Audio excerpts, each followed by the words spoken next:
Director, who's on top? You guys decide. I'm on top. It's my movie. Fuck off. Oh! Wow.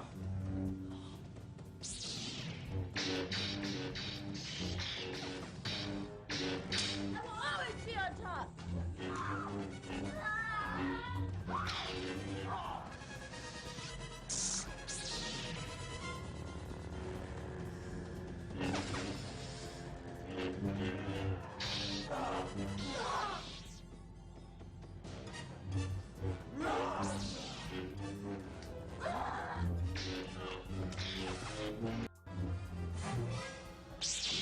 Who's on top now, bitch?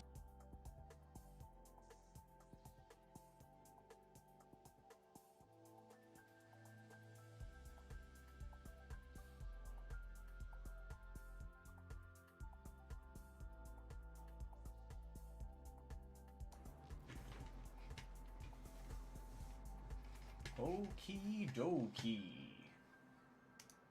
Hey there, ho there, hi there. Hello buddies, hello guys, and hello friends. I am Josh the Amazing Animator, hanging out on MANimations Inc. Gonna be working on some Badger Bitch today. Because why not? It's been a while. I haven't touched this in quite some time. I have no idea where I left off. But should work just fine. And Josh the Amazing Animator, hanging out on MANimations Inc. Forgot to mute the YouTube there. I always have it open just so I have access to the chat and stuff. I like to have that on a window all on its own.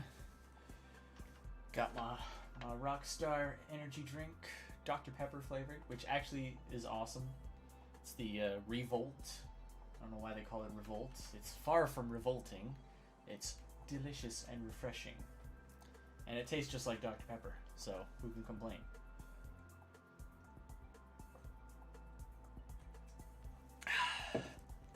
Been busy. Been very busy. That's why I haven't been streaming a whole hell of a lot.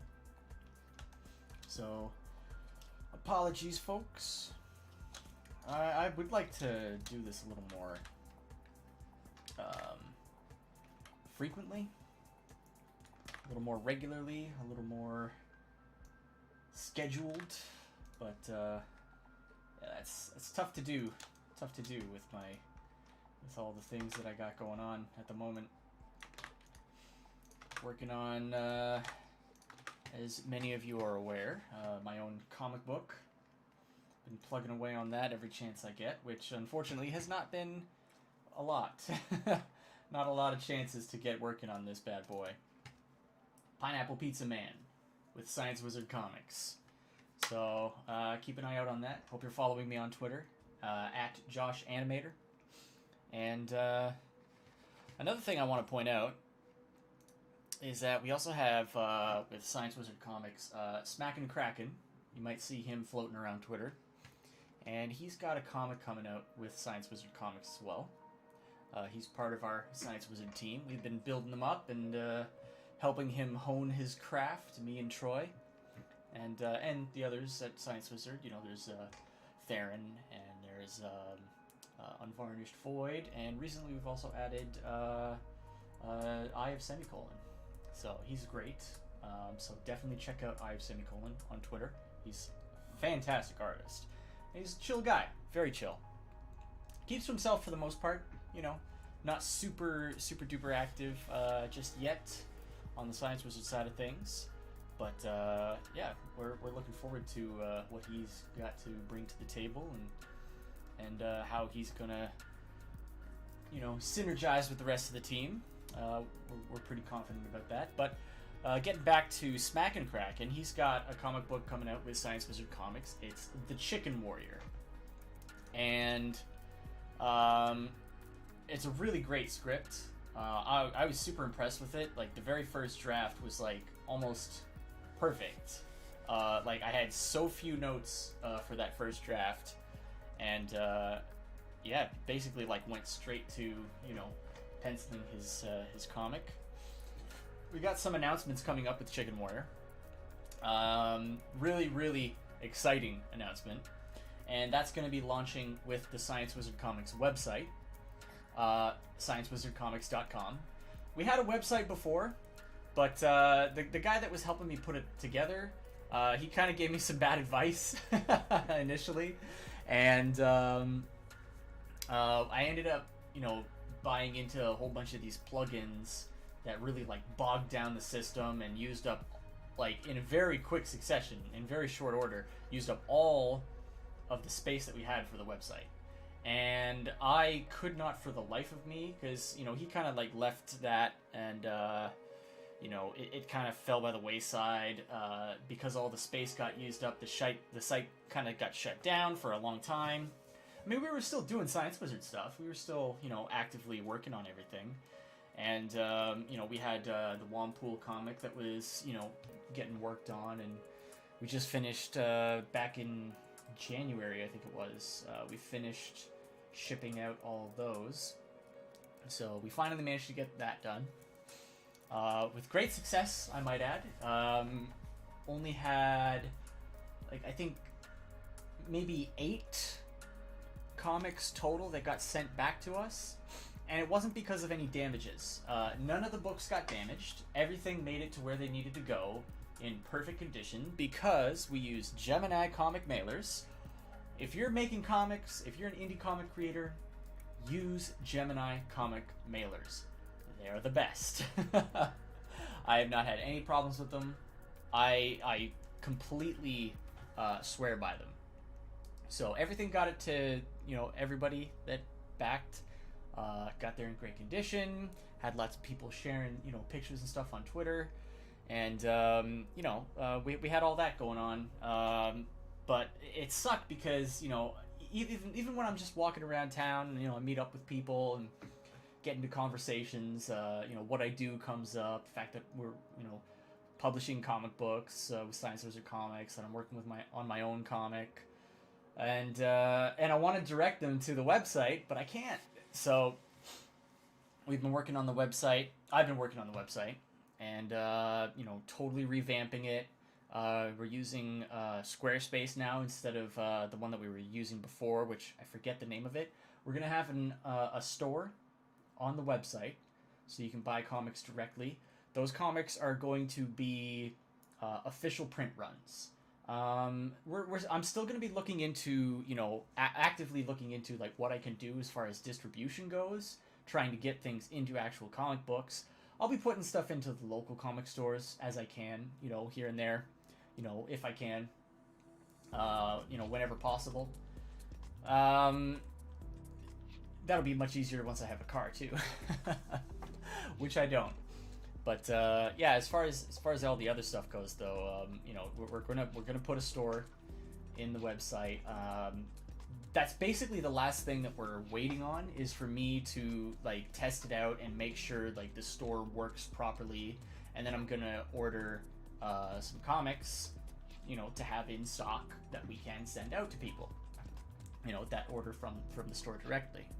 And obviously the only comics we have at the moment are Juanpool issue 1 and 2, but we have 3 other issues of comics that are fast approaching.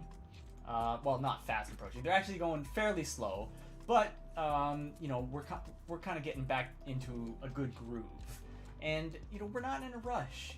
We're not in a rush at all. We're just trying to make the comics as good as we can make them. And you know what? For me especially, Pineapple Pizza Man is my very first comic that I've ever worked on.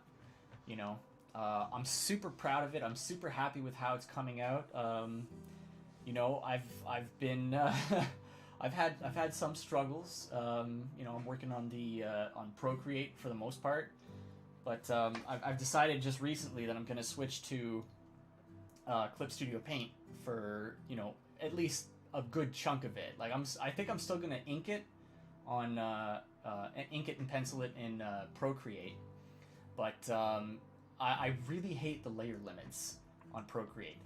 If you're doing things at a full-size comic page, you only have 27 layers to work with, and for the most part I've been able to do that just fine. It hasn't been that much of a problem. except it takes that much more time because I use a lot of layers. Even with just inking and all that, especially depending on how many panels you have. Because I know I have one page later on down in the comic, towards the end of it, that has over 20 panels. They're all like really small things. It's like one of those like quick cut, quick succession kind of things. It's a fun joke. I think people are gonna love it. But yeah, I know that once I get to that page, like that's gonna be tough on Procreate. I'm gonna have like multiple files just to get it done. And that's the thing. I've had to do so much like extra work just to work around those layer limits that I'm just like, you know what? I think I'm just gonna do the inking on Procreate, and then I'm just gonna transfer it to the PC and start doing all the tonal stuff and the colors on Clip Studio Paint, because it's just faster. Like, and there's more options, and I can just I don't have to worry about layer limits anymore. So that's how that's gonna go. I'm new to Clip Studio Paint, so I'm slowly getting into it. It's a bit of a process. There is a good chunk to learn before getting into that. I started with Photoshop, and I've been diehard on Procreate for the last little while. And moving to Clip Studio Paint, like there's so many functions that it's just hard to like figure out where to start. The other thing too is that I've commissioned a theme song for Pineapple Pizza Man from Zaylen Tallis. ZVT Music, you might know him by that name. He has a YouTube channel here called Comic Book Music. You can probably find it on there. I'll play it, right now for anybody that might be watching real quick. Oh, Freshaluke's here. Hey, buddy, how's it going? Oh, wait, no, he's gone. Or is he? Oh yeah, he is still here. Yeah. So I'm gonna look at your questions in a moment here, but first I'm gonna show you the theme song for Pineapple Pizza Man. I think you're gonna like this, Fresher. I'm gonna be storyboarding and animating this in due time. But yeah, it's gonna take a while. So check this out. I'm just gonna pause the music here and play. It's called One Slice at a Time by Zaylen Tallis.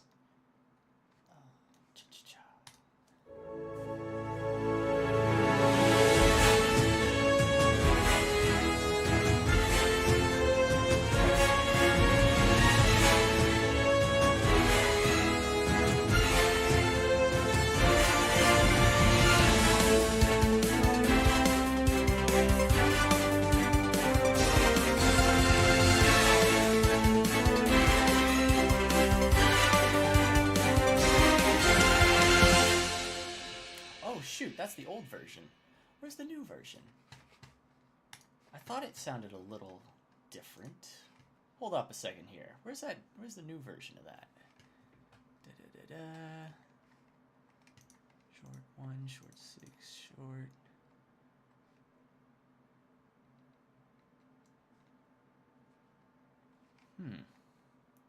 Oh.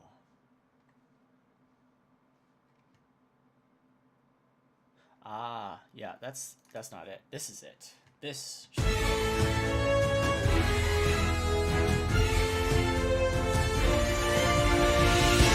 Oh, yeah.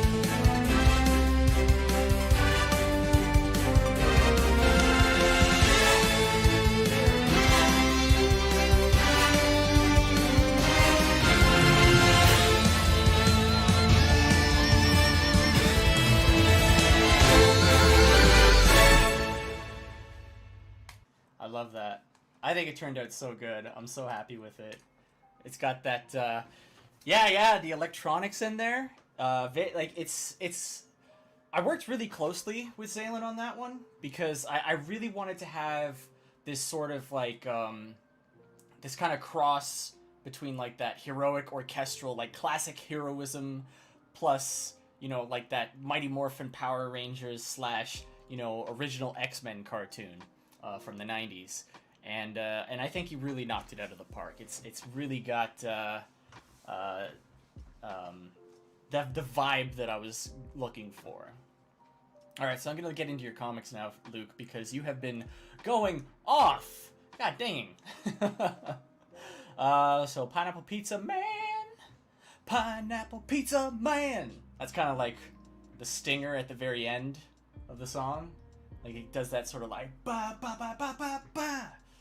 Because it kind of like, I was also saying like I wanted to have something like that at the very end there, like a musical beat that follows the phonetics of Pineapple Pizza Man.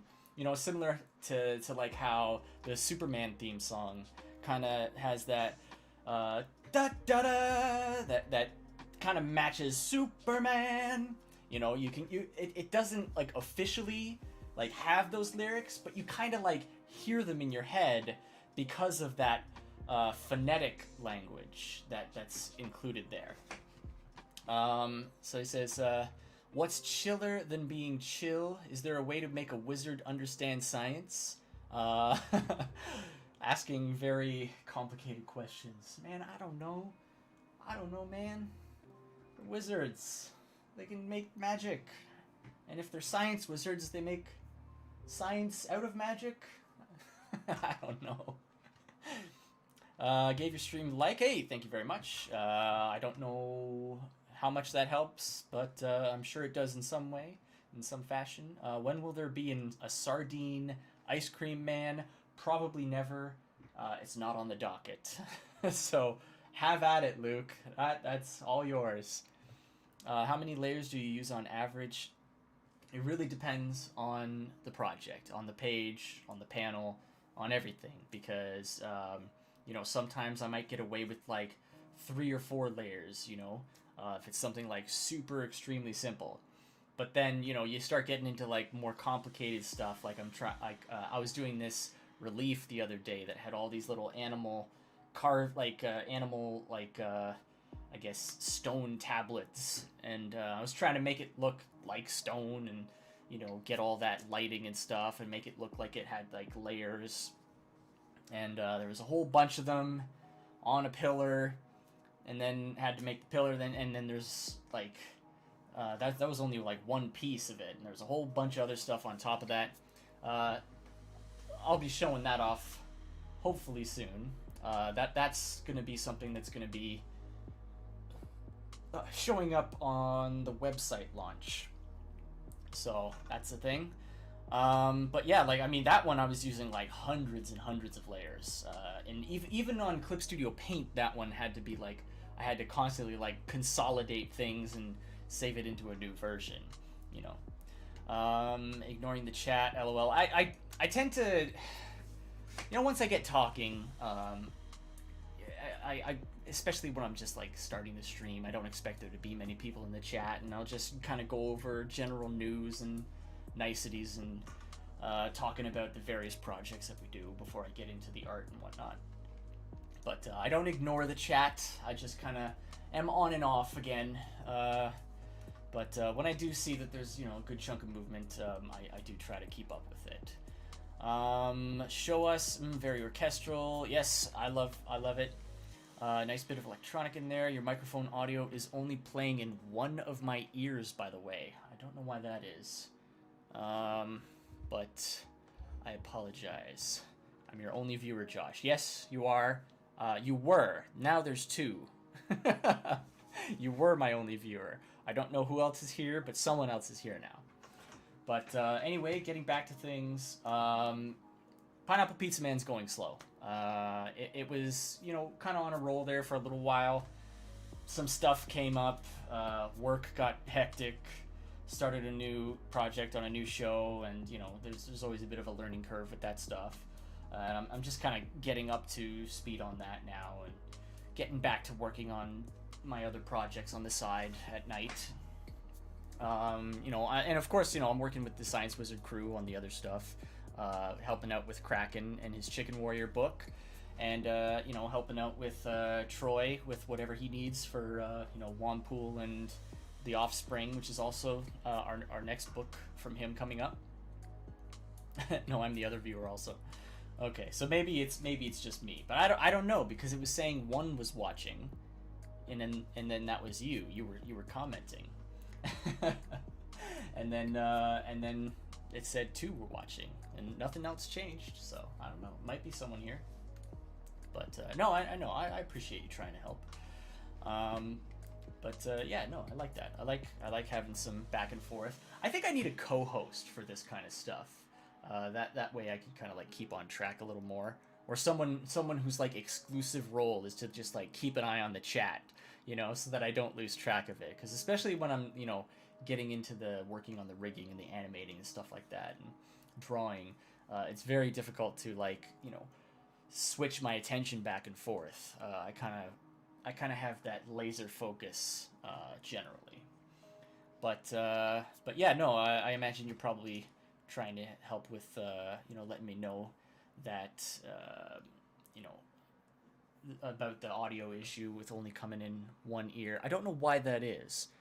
I try so hard. It's always the audio too, man. I've had so much trouble with the audio. I keep trying to make it better and better. I just put in all these like foam pads on the wall to try and, you know, get the quality a little better. Brought the mic a little closer. I do really need a co-host or a guest. It usually does help when I have a guest. But generally for these streams, when I'm doing, like, you know, just animation work, I tend to have it just be myself. But I think you're right. I think I should have a co-host or a guest who can, like, you know, keep up with the chat and do all that. You gotta up your stream game. Take it from someone who has 60 more followers. Yeah, no, I agree. I'm not the best streamer. I do what I do, but I am using StreamYards. I'm using StreamYards right now. I could show you. I am using StreamYards. So I don't know why you're saying it'll fix the audio, but I'm using StreamYards and the audio's not fixed, so who's helping now, huh?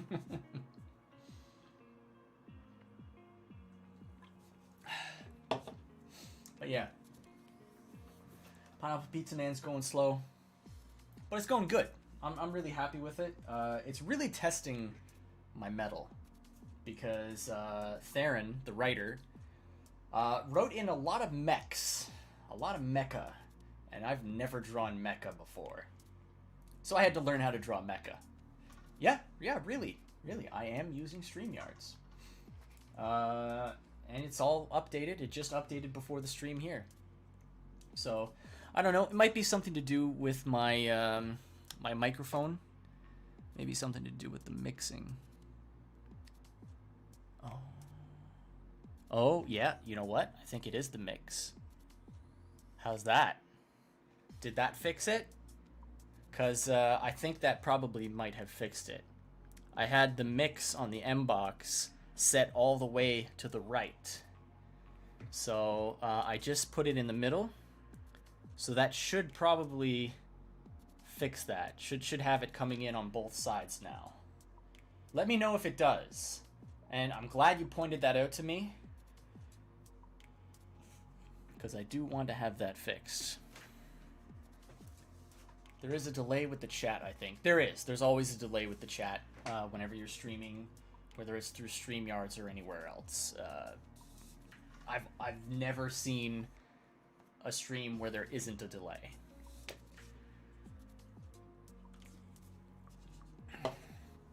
No, it did not fix it. Ah, man.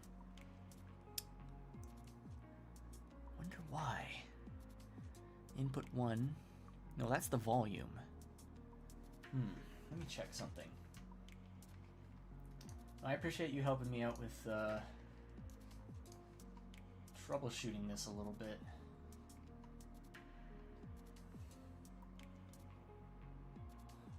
Punished Berserker's here now. Awesome. Love that guy. Always a good fella.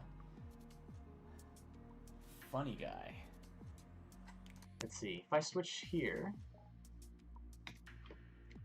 Okay, so I just switched it to the the webcam microphone. And it probably sounds like ass. Probably doesn't sound nearly as good as the other microphone did. But I just wanted to see if maybe like switching back and forth might fix that issue. Hopefully that helps. Hopefully that did something.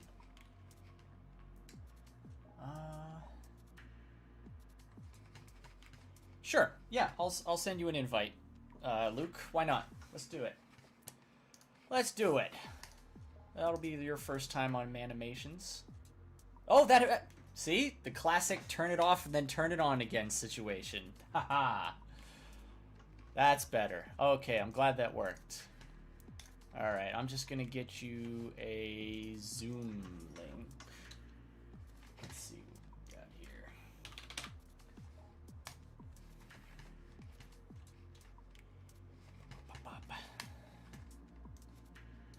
I'm just opening up a Zoom chat. Yeah, I don't need video.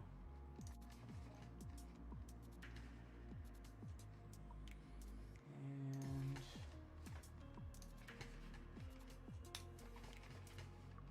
okay.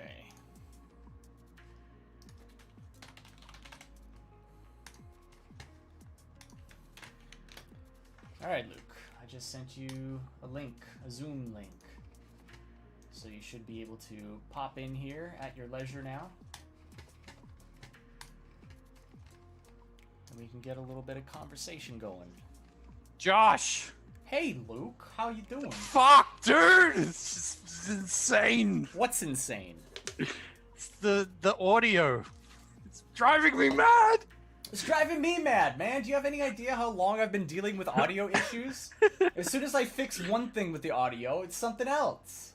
Yeah, well, now I can't tell because I'm in Zoom and it's coming in through both ears, but it was coming through the left one, and then you switched it to the other cam, to the other one, and it was fine. It was a little shittier. Yeah.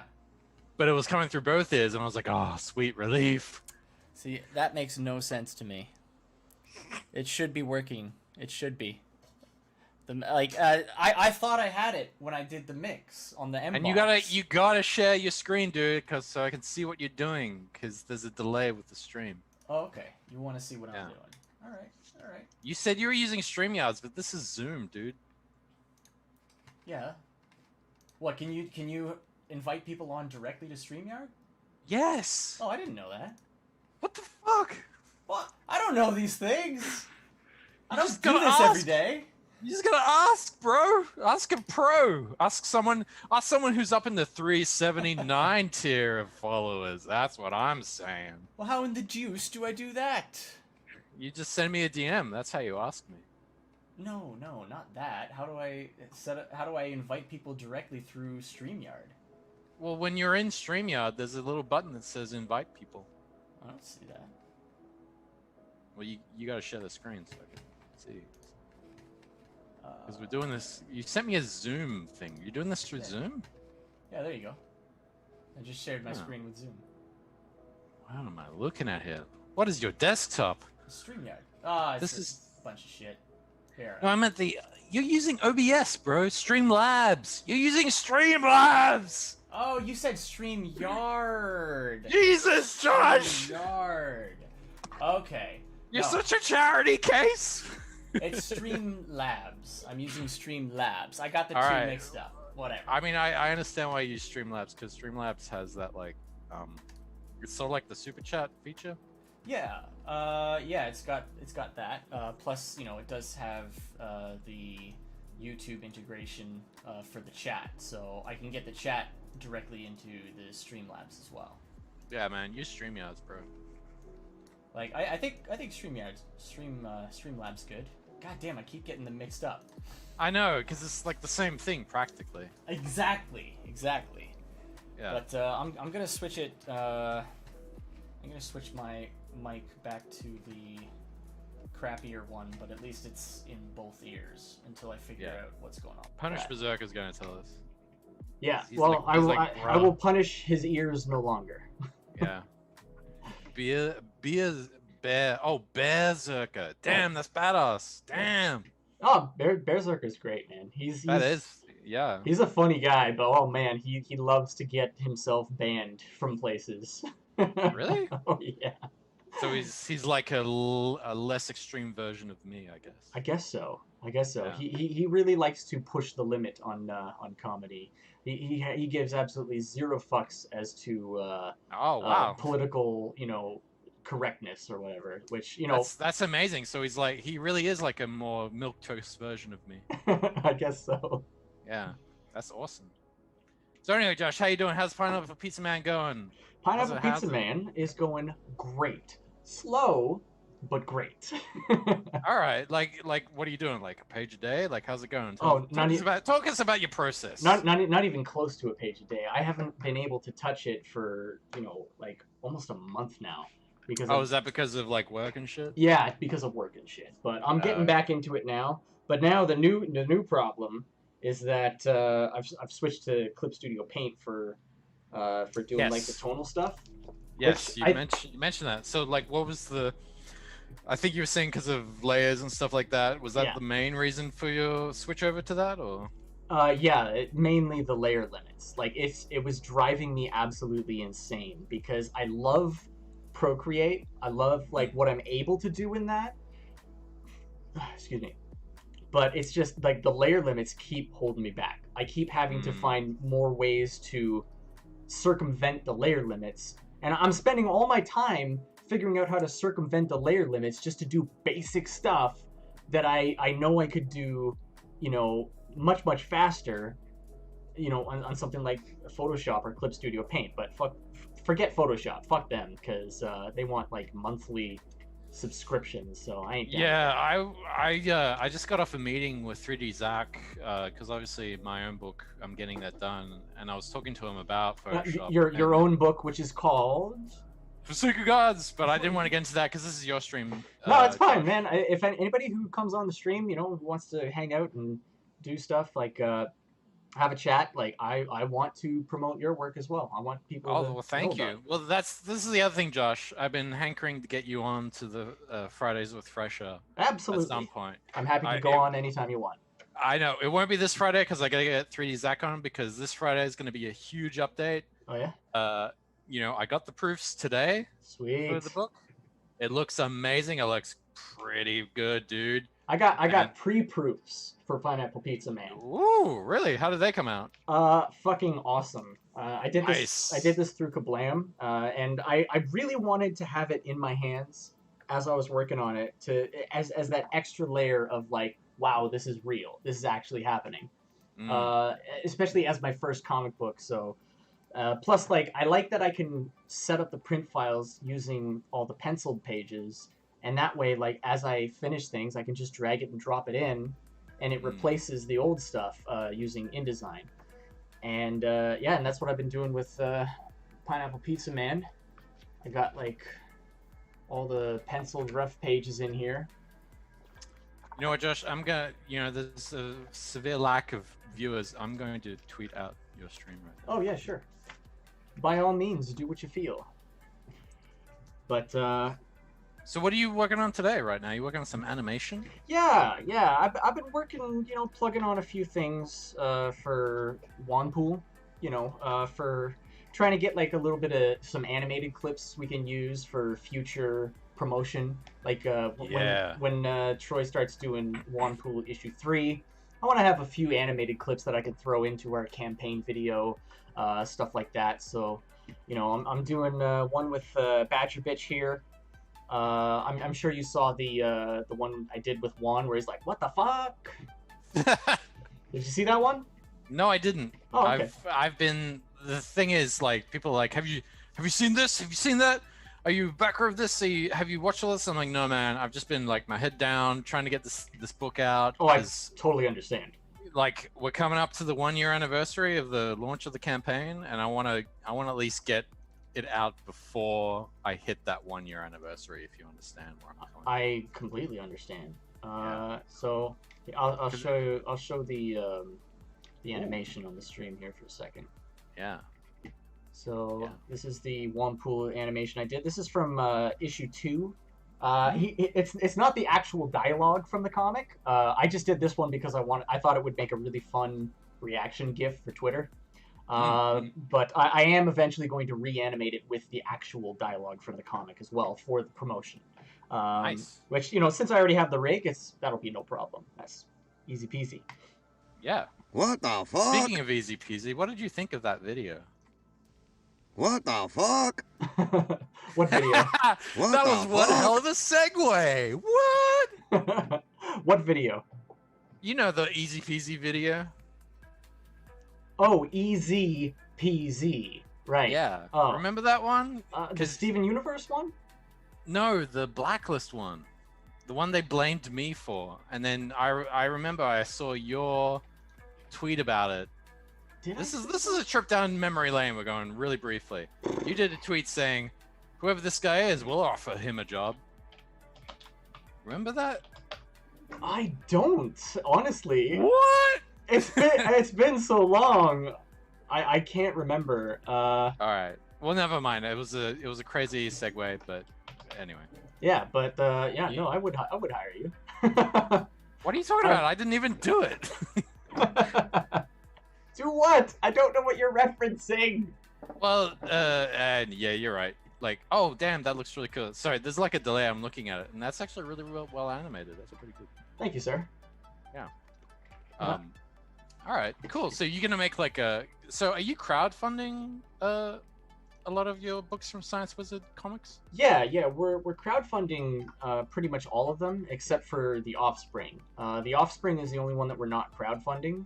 That one's going to go straight to print on demand through Kablam and Indie Planet, and with official print runs on the store on the website, which will be sciencewizardcomics.com.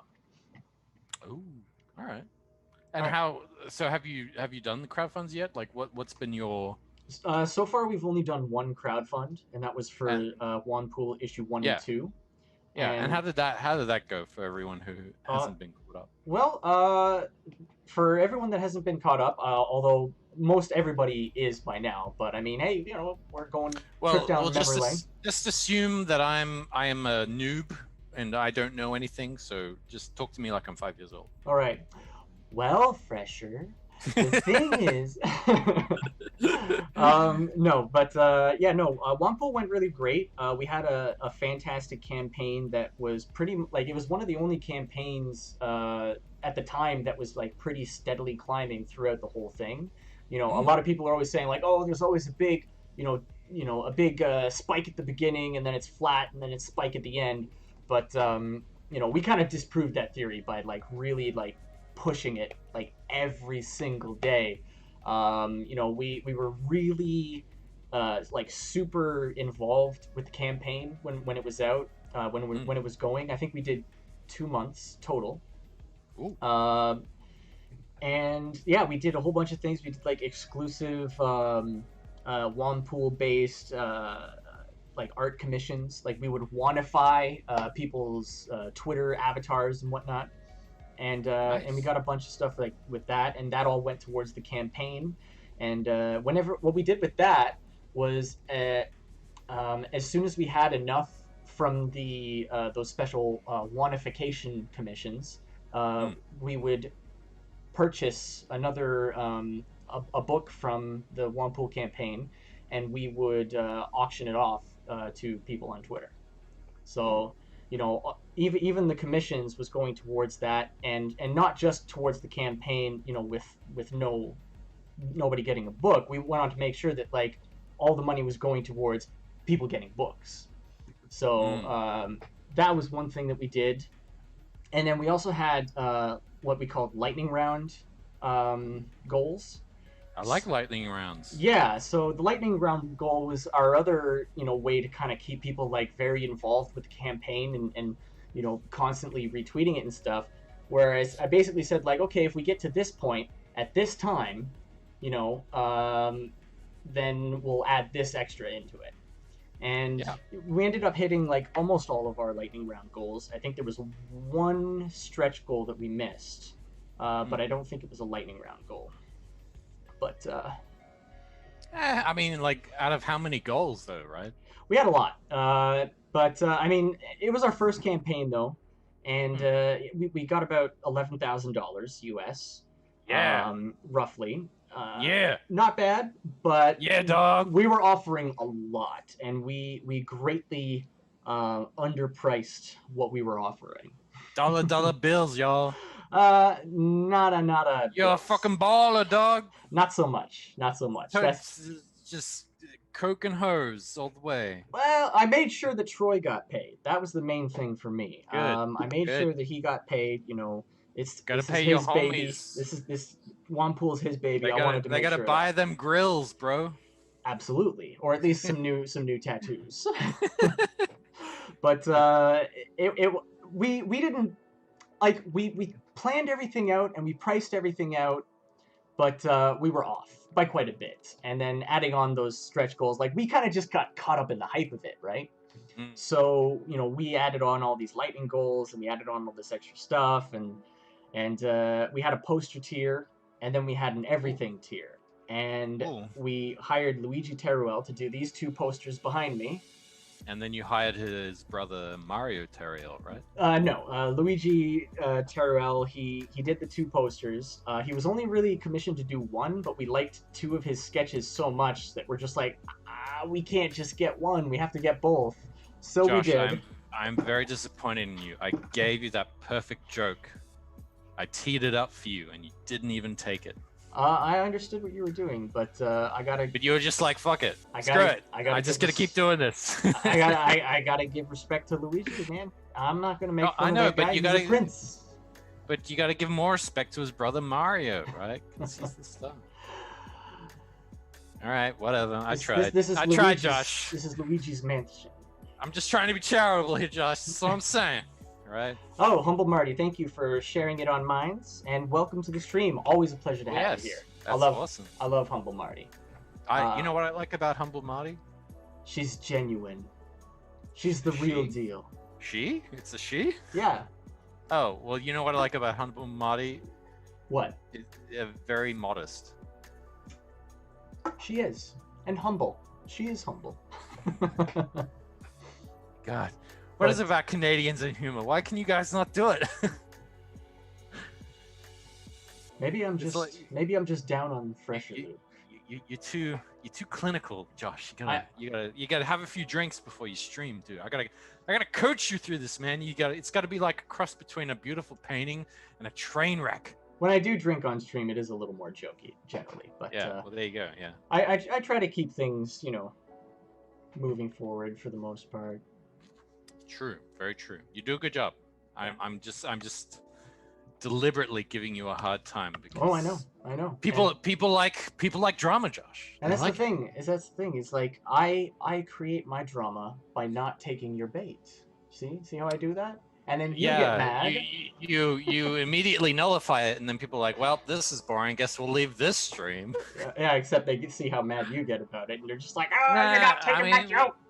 Well, it's more like, yeah, you're probably right. But anyway, that wasn't Yes.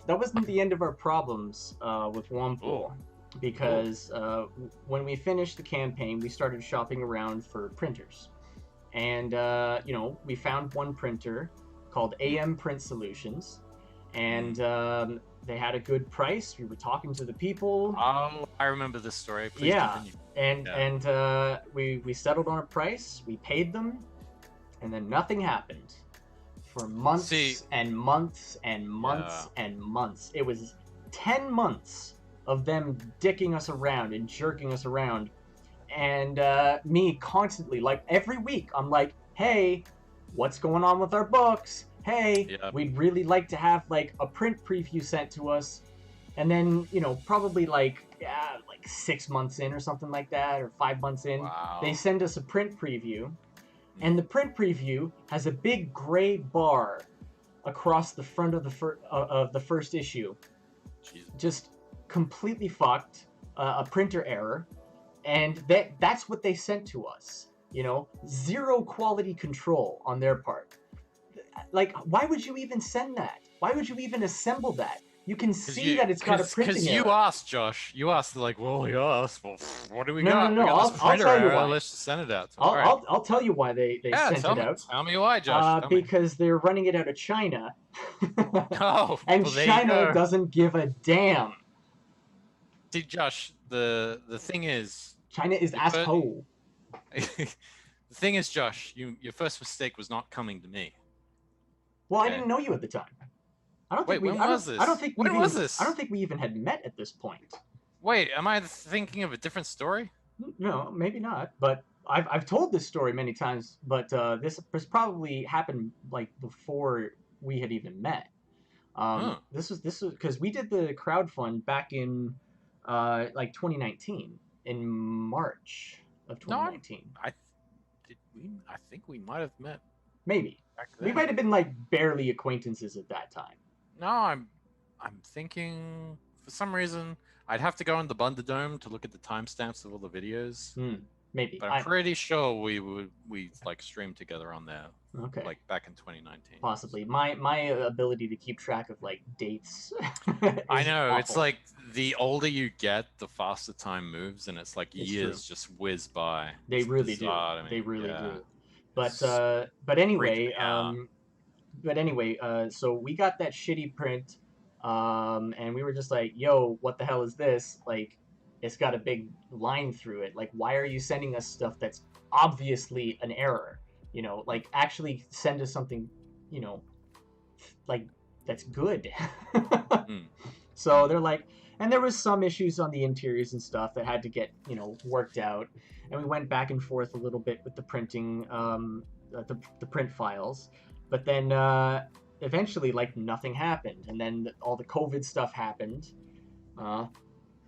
And you know, it was just months and months and months. And eventually I was just like, listen, I need you to send me a print preview, like a printer proof of both the first and the second issue. Like, I need these things so I can okay them so that we can go ahead with, like, printing the full batch. And they dicked us around for a few more months. They said, oh yeah, I sent you the print proof. Never arrived. Never arrived. I was calling back, like, every week, being like, yo, where's my print proof? Where's my print proof? I was texting them over and over again, where's my print proof? Where's my print proof?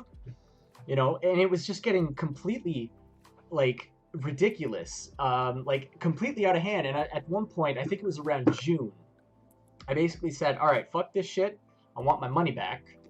You're clearly not intending to print, you know, the comics and fulfill the job that you've taken on. You know, you have absolutely no intention of fulfilling your contract to us.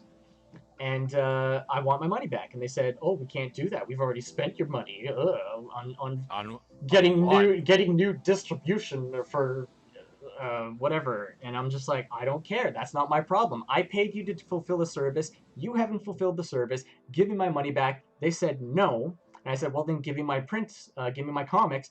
They ghosted me. Never replied again. Yeah, that's where you get a lawyer. And by the time they had ghosted me, I had already contacted Mixam. I'd already gone through the printer proofs and gotten the full printing of issues 1 and 2 of Juanpool ready to go in a month. It took one month. I mean, breach of contract, dude. Get that lawyer and fucking fuck them up. Well, that's the other thing. I don't have the money for a lawyer. I lost like I like, don't think any of us have money for a lawyer. Yeah. Well, once I got the comics in, I started packaging stuff up and getting everything ready to go. I packed up all 400, you know, Juanpool, you know, crowdfunding packages, and I started sending them out, you know, little bit here and there, so as not to completely screw myself over, because these guys stole our fucking money for the printer. So I had to use the last of our campaign funds plus some of my own money to get the printing finished, right? And so by the time we got to the actual fulfillment section, where I actually had to start mailing stuff to everybody, we were completely out of campaign funds, you know, completely out. As you do, yeah. Yeah, exactly. So it was all coming out of my pocket at that point, all of it. And you know, I was sending stuff out, little bit at a time, here and there, just a couple every week, five to 10 every week.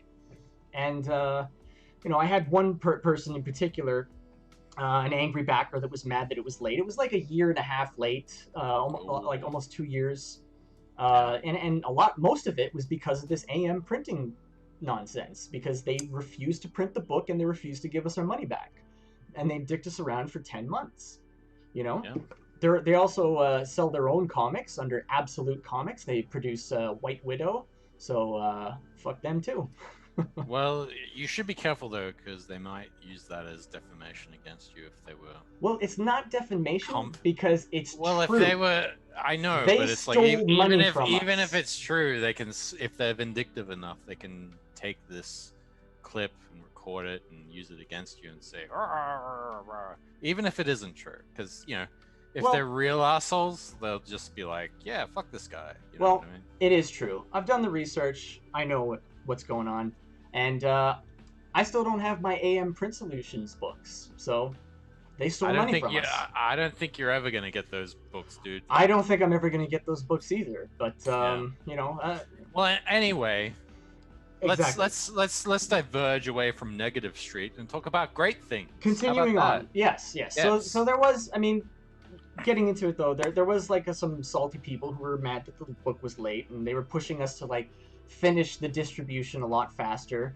And unfortunately, somebody that I thought was a friend also joined in on that kind of hate campaign against us, even though we were putting out like visual evidence that we were sending out books like every week. Oh yeah, I'm sorry about that. I didn't really know. No, that wasn't you. Don't mince things. But like anyway, like we were showing proof that we were sending books out. People were putting up pictures of them getting their books, and and unfortunately, this guy just kind of browbeat me until I ended up just dropping all the money all at once, and sending out all the books within like the next couple of weeks. Really put me in the hole. Really hurt me financially, and it was because of that one person who I once considered a close friend, and he browbeat me, he beat me down, even though he knew the truth. He fully jumped on this campaign of lies to hurt me. Well, but look at where you are at now, Josh. You are. Yeah, I managed to bounce back from that financial hit that was quite deep, and it's especially painful because I was trying to also save up for my upcoming wedding, which is in like 2 months from now. Oh, you're still not married? I thought you were married already. Nope, it's in August. When did you guys meet? We met back in 2017 or 2018, I think it was. Oh, all right. So you've been together for, I guess, about 3 years. 3 years, almost 4 years. I got a question for you, Josh. Like, what's the general good time to sort of like when you're in a relationship? Is it generally 2 to 3 years where you're just like, you know what? When this is working out pretty good. We should get married, or like, what are your thoughts on that? Yeah, it's different for everybody. I think it's just when you know, and I knew, so I did it. Well, anyway, Green October is here. Hello, Green October. And he says, hi, Luke sent me. See? Hey, I don't mind. Always nice to have new people checking out the show. We're just going over the history of Juanpool and the campaign that was. Yes, and we will never visit it again because obviously it's hurtful memories. Well, it's mostly good. I enjoyed the crowdfunding. Like, I enjoyed the campaign times. I enjoyed doing the commissions and giving out the free books to people who joined in on the little auctions. Well, not auctions. What do you call those things? I don't know, like exchange money for things. No, not exchange money for things. Because like we would like get money from promise to exchange money for things. No. Because we took the commissions from people. They were getting art for their money, Oh, right. And then like we took that money and put it towards money in buying exchange books for goods and services. For right? random people who joined in on things like, oh, hey, everybody, tweet this out, like retweet and like this and then you'll get entered into a raffle. That's the word, raffle. Ah. We were raffling out free books from the campaign, and we had a few. We had a few that got some free books. I think Pixel Trader got one of them. He won one of the raffles, so he got his Juanpool for free. You lucky bastard. But he's a good friend of the channel too. I bet he is. So I mean, he's a good friend of all channels. I feel. he is. But for the most part, Juanpool, the crowdfunding campaign, all that, it was a great experience. It was a lot of work, and you know, I lost a lot of money, but I was happy with it because we came through on our promise. We delivered a book at a high quality, with a lot of fun extras that a lot of people liked, like these awesome posters behind me by Luigi Terriel. And I think it was great. We learned a lot from it. We know what not to do for the next time, and that's why we haven't done any crowdfunding since, because we want to do things a little more like how Tim and Mark are doing things with Common America and Black Ops, where we have the books finished and ready to go before we start the crowdfunding campaign. Yeah, that way, as soon as we're done, we can just be like, print it, ship it, and we're good. Yeah, and you're done with it, right? Exactly. It doesn't drag on for a year. Exactly. I do not want it to drag on for a year again. Trust me, I'm getting there. The longer it goes, the worse the experience gets. Because the more angry people get who backed it, because they want things, you know, now. It's a very short attention span that people tend to have in the modern era, you know. I think it's more like instant gratification. That's what I'm saying. Yeah. They want things, you know, now. And I want to be able to give that to people. I want to be able to give things to people now, as opposed to, you know, a year or two down the line when everything is done. I want to have it all ready to go, you know, ready to go like the moment it's done. Like I don't want to wait. And that includes like a lot of the extras and stuff. So the next time we do a campaign, we'll have only a certain amount of certain extras, except for whatever is going to be like, you know, going out to everybody. Like we have to make sure that all those, you know, that go in every box, those have to be, you know, ordered after the fact. Or at the very least, like ordered once you have a good estimation of how many backers you're going to have, and then you can at least kind of like overestimate, and that way, you know, you'll be disappointed on the other end. You'll definitely have enough. Yeah. No, not disappointed. But anyway. But so you're using which version of Harmony are you using right now? 20. Ooh. Yeah. So I'm all up to date. Nice. Didn't they just come out with 21? I don't think so. Not 21. They've got, I think it's like 20.1.3 or something like that. So it is technically 21. Sort of. It's like 20 point something. Yeah. All right. Have you had a chance? Well, you should get animating. We can talk. Yeah, we could do that. I gotta kind of take a look at this and see like where I left off too. Yeah. Because I haven't touched this in a while. I know. Have you had a chance to play around with the master controllers yet? I haven't made my own master controllers. I'm not sure how to do that yet. That's another thing I want to get into eventually. When I do my next animation project that I want to do with this stuff is a Pineapple Pizza Man rig. And when I do that, I'm going to look into figuring out how to do the master controllers as well, so that I can set that up, because I do really like the master controllers and I want to be able to use them. Yeah, I really like the idea of them. Like I've been really looking into it, and it's really intriguing to me. Well, I've used them on a lot of the shows that I've been on recently, and I really like them.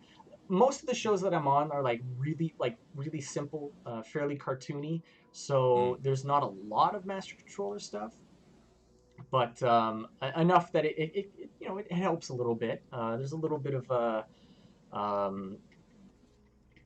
like it kind of offers you a little bit of a shortcut in a lot of ways. Like yeah, well, I mean, it's kind of an economic way of sort of making animation quicker, especially like like I'm really interested in master controllers for stuff that I'm doing. Just for like, I mean, the way I envision it is like you can sort of like at least use them to make a head, you know what I mean? And then you could just draw the body, so to say. And so then everything else is just like peas and carrots after that, you know what I mean? So, Yeah, absolutely. Like you can just I don't know if you know him. He's a good friend of mine, Matt Watts. And you should check out his YouTube channel because he does a lot of like really good like rigging and animation tutorials with Harmony. He knows the I program. know. Yeah, he does. I know some guys as well. There's some YouTube channels, Z Bird Brain. These are all Canadians, by the way, because Harmony, in case your viewers don't know, Harmony is the greatest thing to come out of Canada next to Mass Effect. Well, Matt Watts is actually from America. He's not Canadian. I know, but I'm saying Harmony is the best thing to come out of Canada. Oh, yeah, I agree. One of the best things. Yeah. Certainly not... I don't want to get into that stuff. All right, we won't do that. No politics, no politics. Sure. But there's Z Bird Brain. She knows a lot of stuff. She's like, I've watched all of her tutorials. They're really good. I gotta look these up and write them down. Yeah, there's Caillou Bum Lee. You know that guy? I know Cubum Lee, but who's that other one? Zeo Birdbrain? Z Bird Brain. It's kind of like her channel name, as in Z-E Bird Brain. It's all one word. And you know, it's kind of like her persona, her YouTube persona. Oh, I but see. She does these great tutorials on how to use Harmony and how to do rigging and stuff like that. Really awesome. I'll definitely check her out. Yeah. What was the other one? It was Caillou. Oh, Caillou Lee. Yeah. Is it Caillou? I always thought it was Q, like Q. Well, it could just be because obviously my accent, like we pronounce words differently. So you might be more correct, actually. Yeah, maybe. I don't know. Who could? Up in the air. Yeah. But yeah, I'll definitely check that one out after the stream. Ooh, we got Neostar Productions here. The brilliant star that shines through the night. The wild card in the deck of justice. Rise stands before you. What is going on here? That's just his thing. That's it. Whenever he jumps into a stream, that's what he always says. And it's how he announces himself. It's his thing. It's his catchphrase. Yeah. That's good. All right. No, I like Neostar. He's a good boy. Yeah, he seems cool. I like him. I like him already because it's a pretty epic thing to say. Right. So let's see. We got head base. Ugh. So when you're in the node view there, yep. Like, what is your philosophy in regards to like making sure a node tree is like clean enough? What do you mean? Like, you know, when you're like attaching pegs to various drawings or drawing elements that you're trying to move around, like what is generally like, what are you trying to, what is your, I guess, mental thinking in regards to how to keep it sort of clean so it doesn't become too cluttered? Well, I tend to organize it using backdrops. Like backdrops. Yeah, like I like to just have a nice backdrop in here. Like I'll do this and I'll say this will be like the body, right? So this whole kind of section here is the body. Mm. I am actually watching on delay, so just so you know. Yeah, no problem. So I just drop a backdrop and it gives you have like a big thing of text at the top of it, so that you can easily because one of the things that I hate when I'm animating is trying to find stuff but I don't know where it is.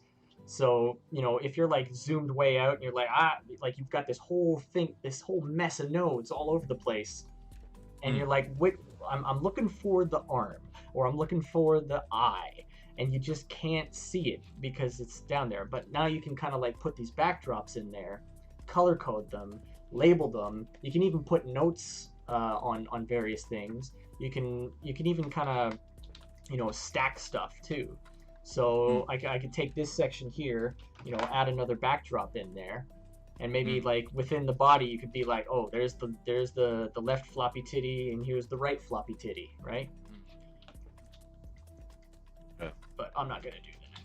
I'm just gonna leave it at just the body. and then I'm gonna have another one that's gonna be the head. And you know, I might as well just make that right now. And what color should I make the head? So you, can we say where you work on the stream, Josh? No. Is that all right? I know you know, and I mean, I wasn't 100% sure, so I just wanted to check I'm first. fine with like, you know, close personal friends and stuff behind the scenes knowing. But I tend to keep that away from like the MANimations stuff and the Science Wizard stuff, and, All right. and from the public at large, just because of I have the wrong think. You know. No, I understand. There's a lot of crazy people out You there. know, I'm not into political correctness. I think for myself, you know. So Yeah. I'm basically just a target for eventual cancellation if the mob ever finds out where I work. And I've already had, like, even before I joined Twitter and started up with this whole comic book and you know, independent animation stuff, I had somebody try to cancel me from Facebook because I said something on a well, I gave an opinion that was counter to the LGBT mafia's Let's say whatchamacallit. the approved narrative. Let's say that. The orthodoxy. Yes. Yeah. So That is true. So who is this character you're animating right now? This is Badger Bitch from Juanpool, specifically from issue 1, page 20, panel 5. Nice. And is she kind of like a parody of another rodent-themed superheroine who will not be named in this stream?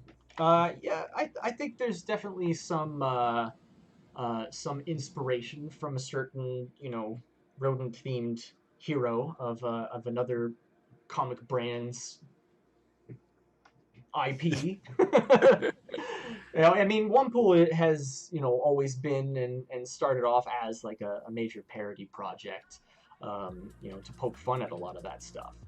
And a lot of the woke culture and you know, all that nonsense, you know, from the perspective of somebody who, you know, is technically within that LGBT category, but just does not buy into the orthodox, you know, thinking, you know.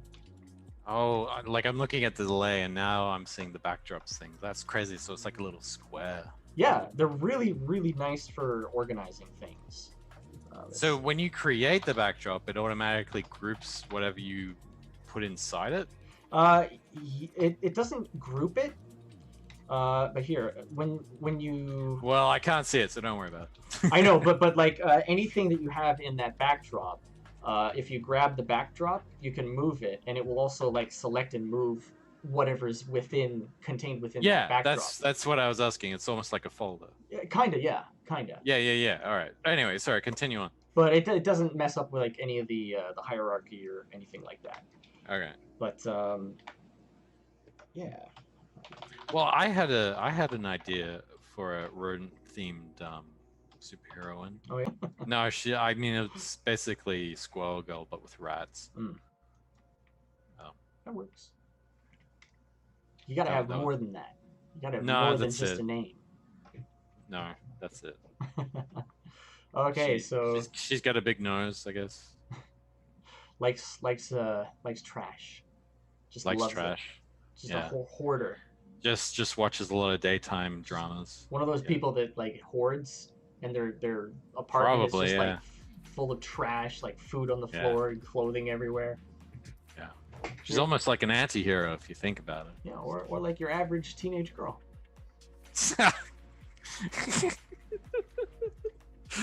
Good one, Josh. Good one, Josh. See, you can make jokes. You can do it. I have my moments.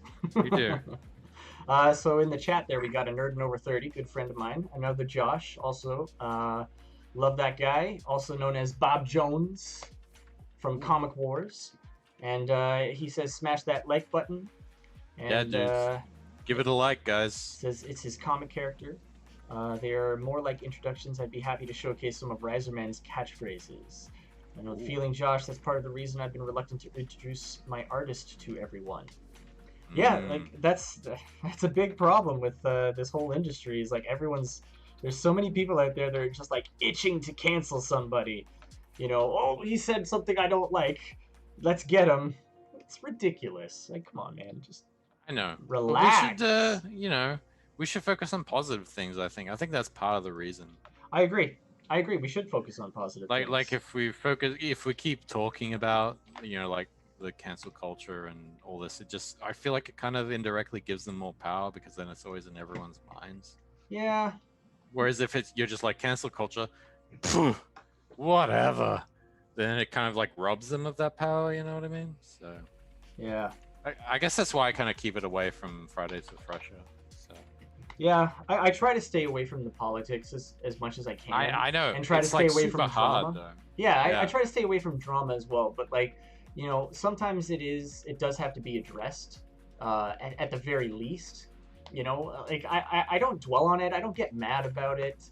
You know, I get sad about it a little bit sometimes. Like the whole thing with like, you know, my friend joining in on the angry mob there. Oh my God, we're going back to this. No, Josh, no, you were doing so well. No. I'm just saying that that's like an example of something that right. I think it's part of the story of Juanpool's campaign. You know. See, Neostar says, indeed, I'd much rather talk about all these fun indie comics. Neostar, you're absolutely right. And that actually, I want to bring to the attention of you and the chat here something I did do recently that I thought was a lot of fun. What's that? Let me just find it.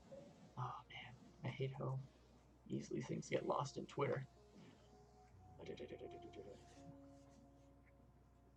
Let's see. Check it out. How far back did I go? Oh, here it is, I think. Or is it? Here we go. So I did a little thing on Twitter recently. That was, I said, ask me questions about Pineapple Pizza Man. You know, I got here's... And I did. Yeah, I love that. I like that people got involved and, you know, asked some of the questions. And I wanted to actually go over some of that stuff here. All right. So we got one from Cotton Candy Creature. It says, is that the demon that hides under my bed? No. That is the hero for the ages. The tastiest hero to ever exist. Does he have a tragic origin / backstory? He could. Some of that stuff is still being planned out. Right. Theron is our writer. We've only officially finished issue 1 as far as like completely fully written, you know, locked, you know, partially drawn, all that stuff. So we still got to edit issue 2 and issue 3, which kind of rounds up the first arc. But he does have some tragic elements in his backstory, in his early upbringing. I don't want to get into. I don't want to get into too many details. When he was cut from the main pie that he lost all of his brothers and sisters. Not quite. They were consumed. But not quite. But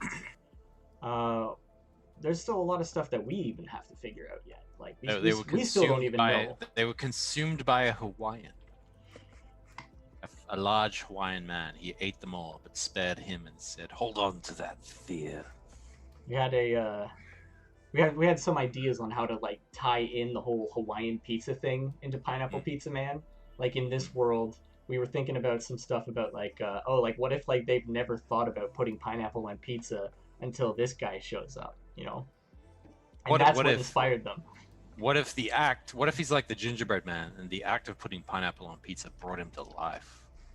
Well, I'm not quite sure. What I can tell you is something that does get brought up in this thread a little later that will answer some of that. Okay. But Ibai Michelle, Nerdgrounds BRG, Just Blake, thank you for the comment on there and for taking part in the asking of questions as well to Cotton Candy Creature. And Ibai Michelle, can he be eaten? Yes, but not without great effort.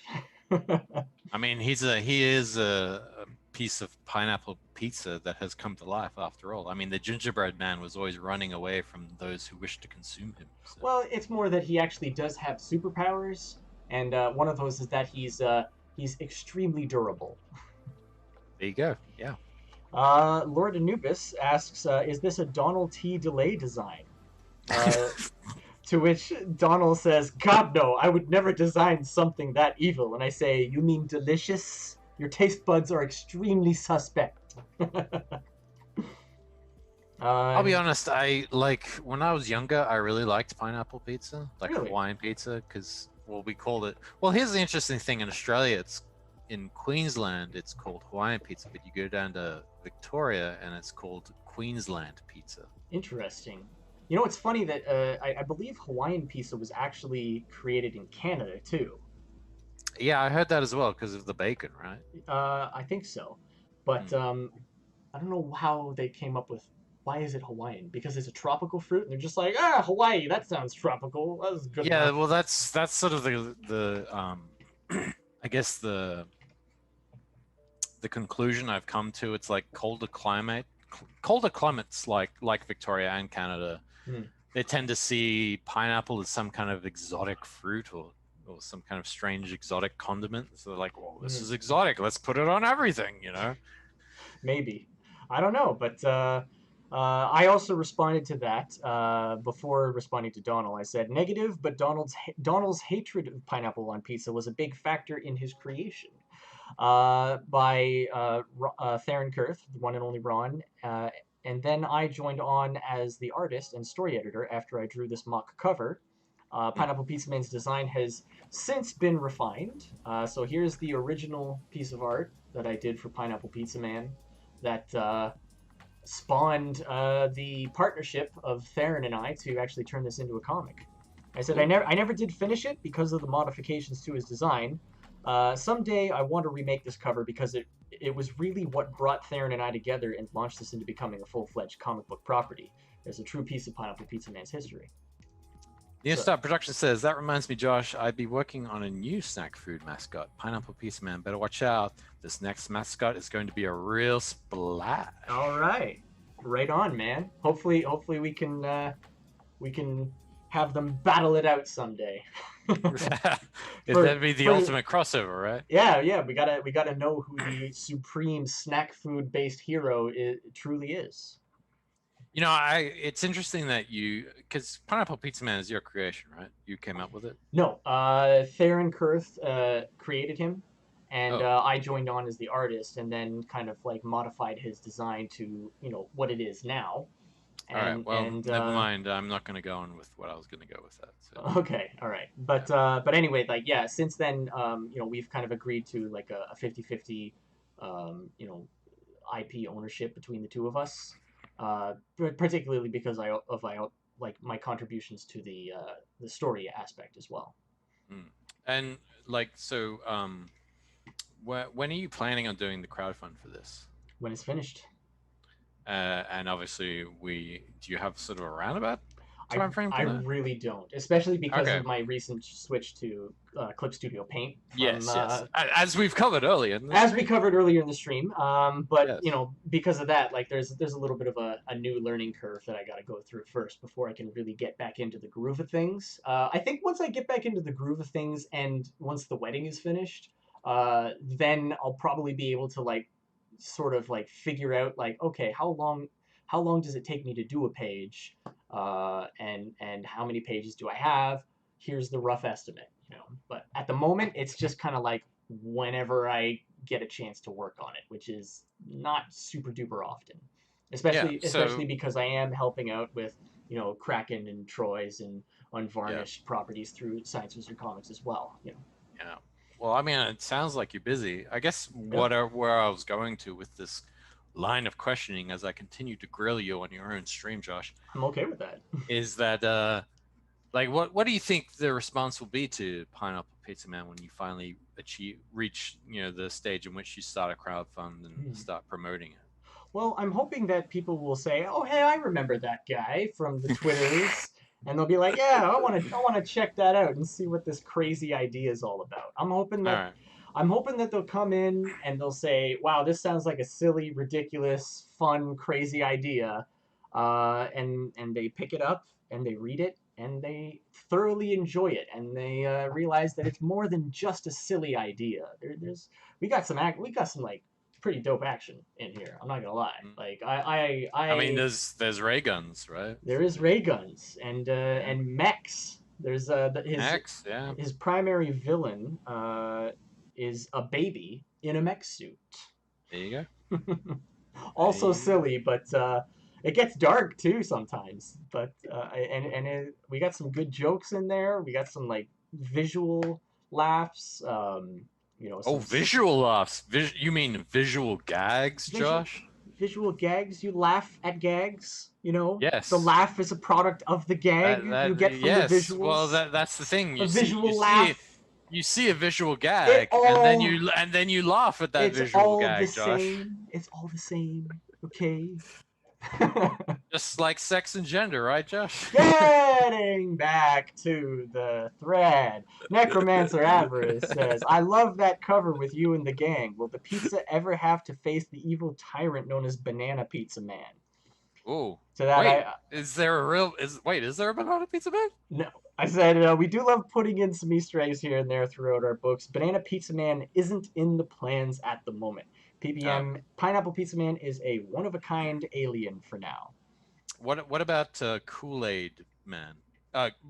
Kool-Aid Pickle Man. Kool-Aid Pickle Man. I think someone actually did mention something like that. I think that was you. I think that was me. I think that was you. Sorry, every joke I make about this is basically things I found out about the net, because a Kool-Aid pickle is actually a real thing that Americans do. Mhm. This is the thing, Josh. Americans have some of the most bizarre and disgusting snacks out there. Wait, you said Kool-Aid pickles is a real thing? That is a real thing, Josh. It's a pickle that's brined in Kool-Aid, and it absorbs all the sugar, and basically one Kool-Aid pickle has 1 pound of sugar absorbed within it. That sounds ridiculous. I know. But this is the thing about America. Like, they have the most bizarre foods. It's like, they're like, well, I like pickles and I like Kool-Aid. I'll put them together. And then it'll be something great. There's also like ram nuts. Have you heard about these? I have not, no.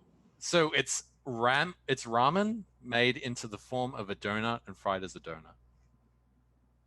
Okay. And then you got a ramen burger. Oh, I've seen those. Yeah, they just take, instead of I've a bun, actually they just use, tried like, one of dry those. ramen. Is it any good?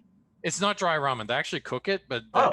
it's the form. They form it into the form of the bun, Oh. and they place the filling of the burger in. It's not that bad. It's not as disgusting as, say, a ramen donut. Yeah, no, that one does sound pretty gross. Yeah. I can that's- see how like the Kool-Aid pickle could be good, Mm, but because it's not like a pickle that they put in Kool-Aid. It's like the cucumber, right, that becomes the pickle that they put in the Kool-Aid, and it becomes like Yeah. a Kool-Aid. but Pickle. you still you like, look, a cucumber, like, it's all about the sweet and the savory, and I guess cucumber isn't quite savory, right? Like, what would you describe a cucumber as? Bland. Bland. It's not. It doesn't really have a whole lot of like flavor. It's just, Well, I would say it's got a more alkaline flavor. How about that? oh yeah, I could get behind that. I could get behind So, that. description. I mean, I feel like, alkaline, like to put, it's like when I made the ice cream and sardines joke. It's like, these are two things that just don't work together. The other thing they do is bacon donuts. Well, I mean, I feel like Japan and USA have are kind of battling it out for the most like ridiculous food ideas. I think it's Japan, USA, and Korea, dude. Korea. I think it's like, I think Korea is doing some weird shit. I don't know, man. Japan has horse meat flavored ice cream. Well, they also have, you're right, they do. Wait, Yeah. do they? Yeah.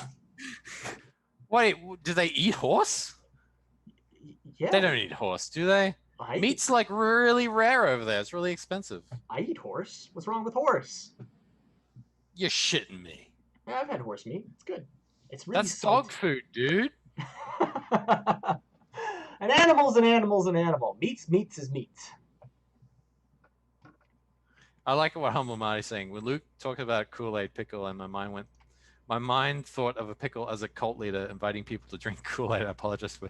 No, that's actually pretty interesting. That could No, be I a like villain. that. I like Yeah, that. that could be a villain. He could just be like, Well, I mean, drinketh of my Kool-Aid, and that's how he kills people. it's not Yes. even as ridiculous as the kind of stuff that actually turns out like in real life cults or like even like fraternities. Like I don't know if you saw the most recent Count Dankula video, the Mad Is it- Lads. It was about the Pugs Secret Society of Pugs or something like that.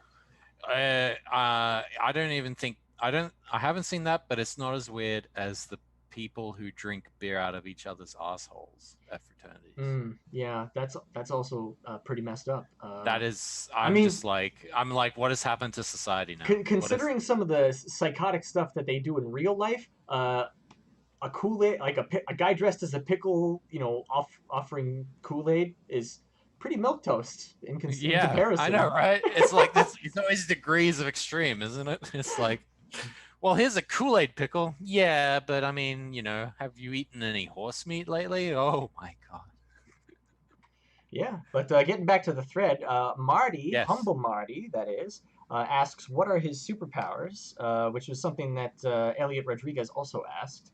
And I said he does have powers. The more pineapple he consumes, the more powerful he gets.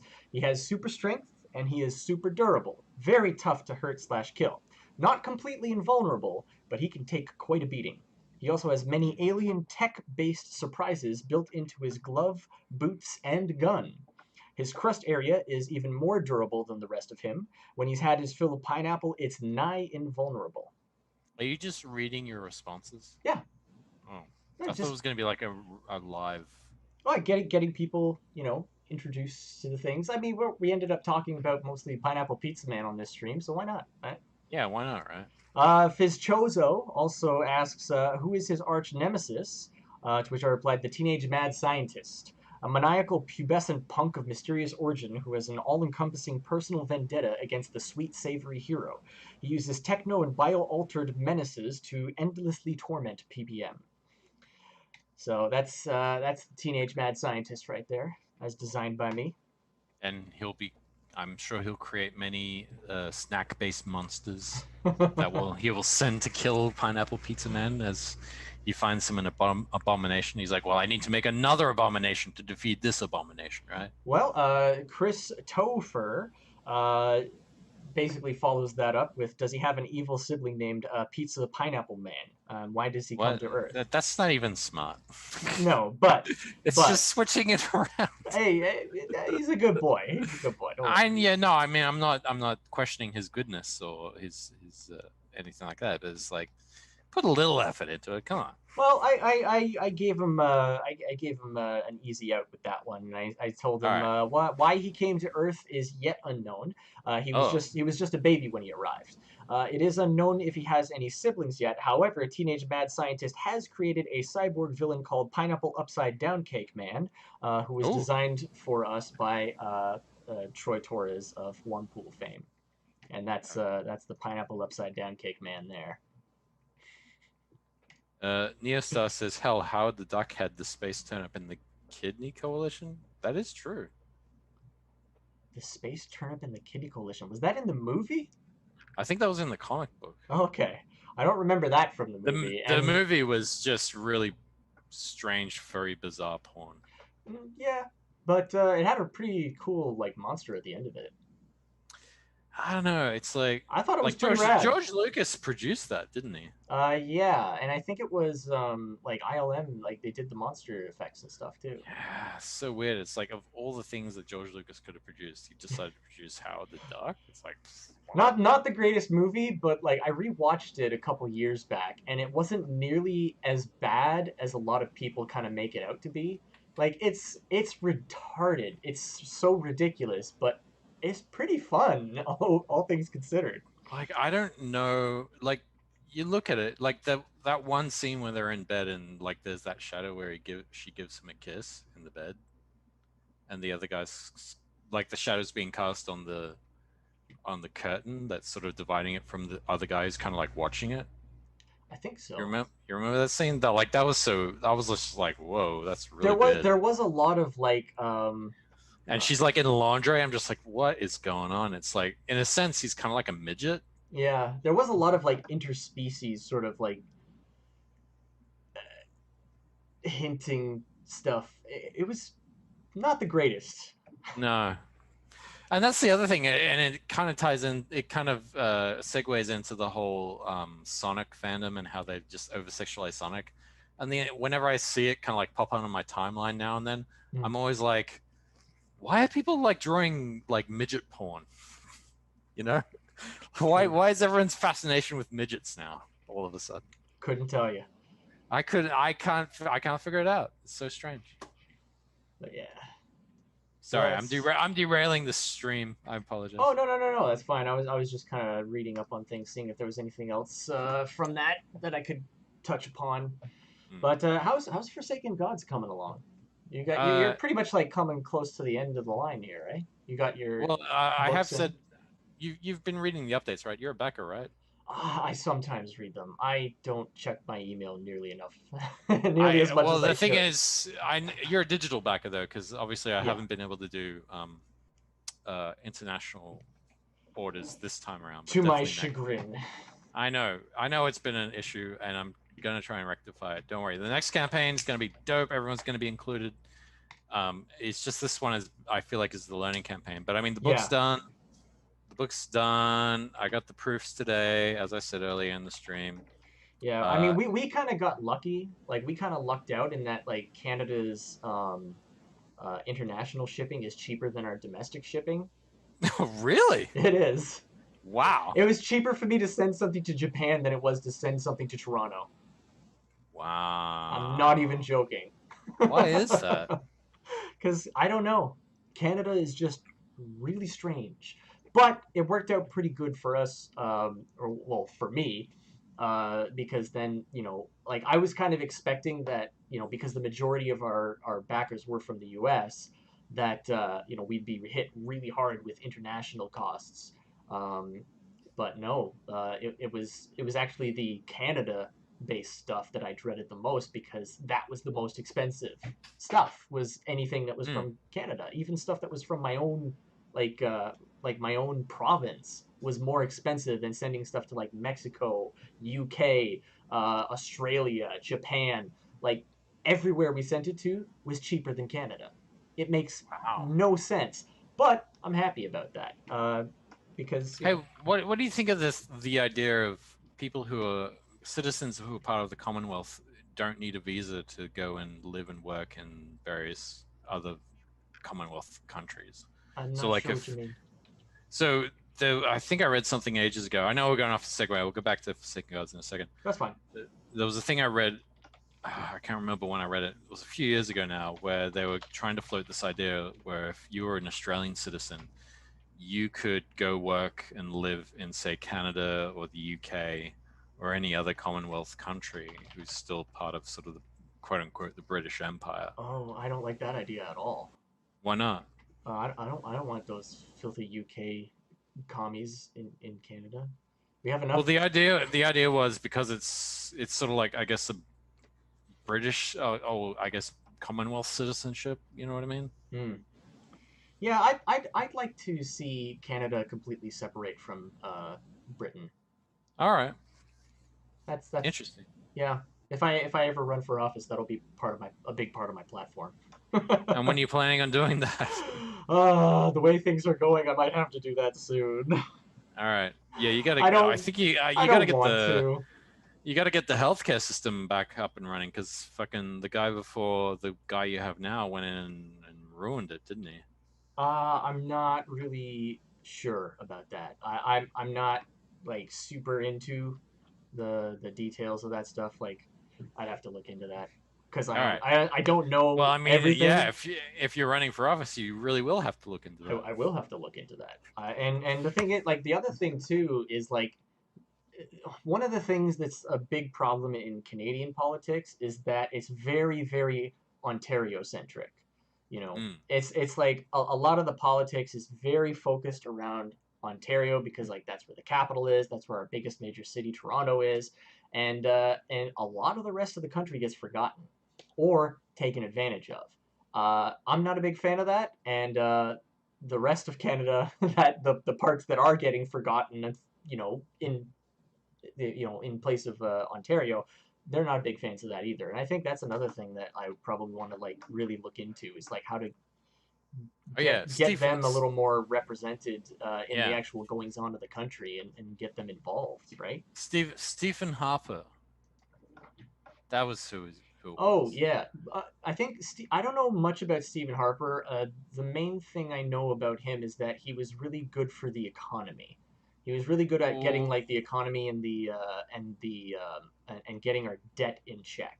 And then the moment Trudeau came in, like he just like started spending like crazy, like just going nuts with the spending. well, the thing I heard about, what I read about Stephen Harper was that he started to take a hatchet to the Canadian healthcare system Oh yeah, as like some way to, I don't know. Like I read all kinds of strange things about him. yeah, I hadn't heard about that, to be honest. Yeah.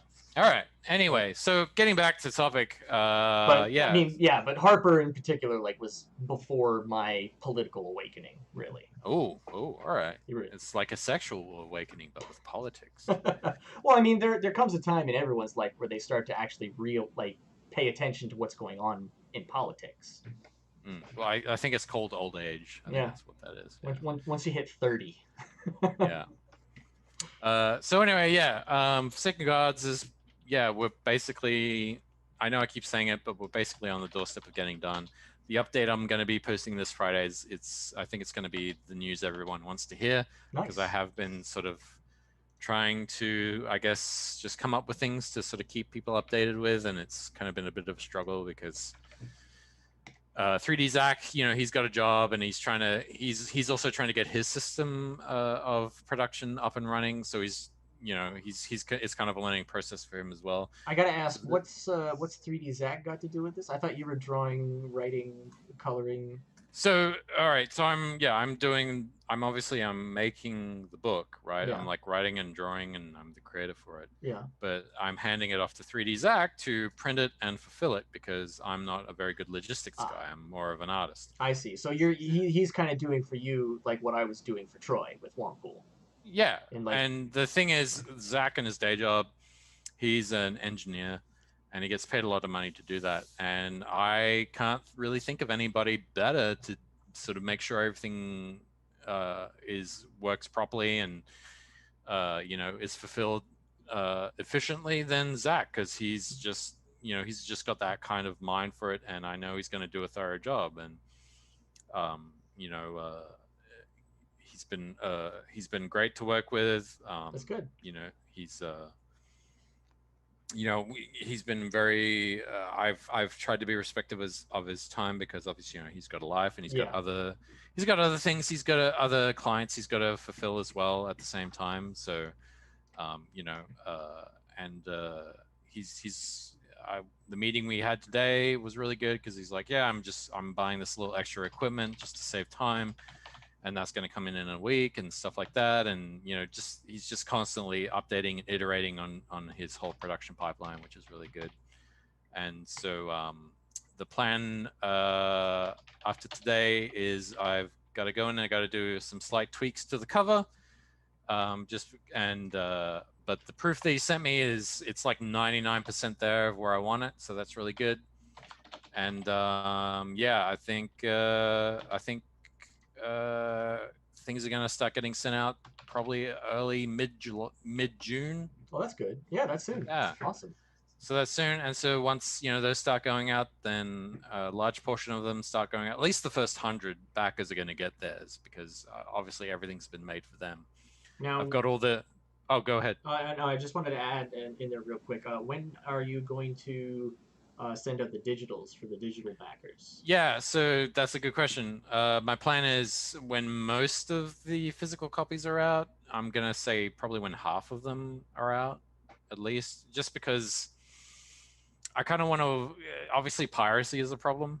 Yeah. And it's a problem I've always struggled with throughout my entire career, because all these motherfuckers keep stealing my shit and posting it online, and I find it really annoying. And so I'm sort of gonna start looking into DRM for that. Okay. So if anyone does post it online, I can maybe track it down and kind of use it as a deterrent, stop them from doing that. But failing that, I do want to get digital stuff out to people as soon as possible. And part of the reason why I'm waiting for the physical copies to come out is I don't want people to feel like the story's been spoiled. Like, when you get a book, right, and you don't know anything about what's inside, you kind of open it up and it's fresh, or fresher in this case. And I just kind of want to give the majority of my backers sort of that feeling, whereas if I send all the digital copies out now, it's like they're like, well, I've already read this, so I don't really see why I should keep this book. You know what I mean? That's an Does that make any sense? I don't think so, no. Because I find that people that back physical, it's because they want the physical. I mean, if they're buying like multiple copies, like maybe like they're probably planning on flipping a couple of those on eBay or something like that. Sure. But for the most part, like people that buy the physical copies want a physical copy. I wanted a physical copy. Like I wanted to back the physical. And look, to have it. don't feel dismayed. You might be able to get one. Is all I'm saying.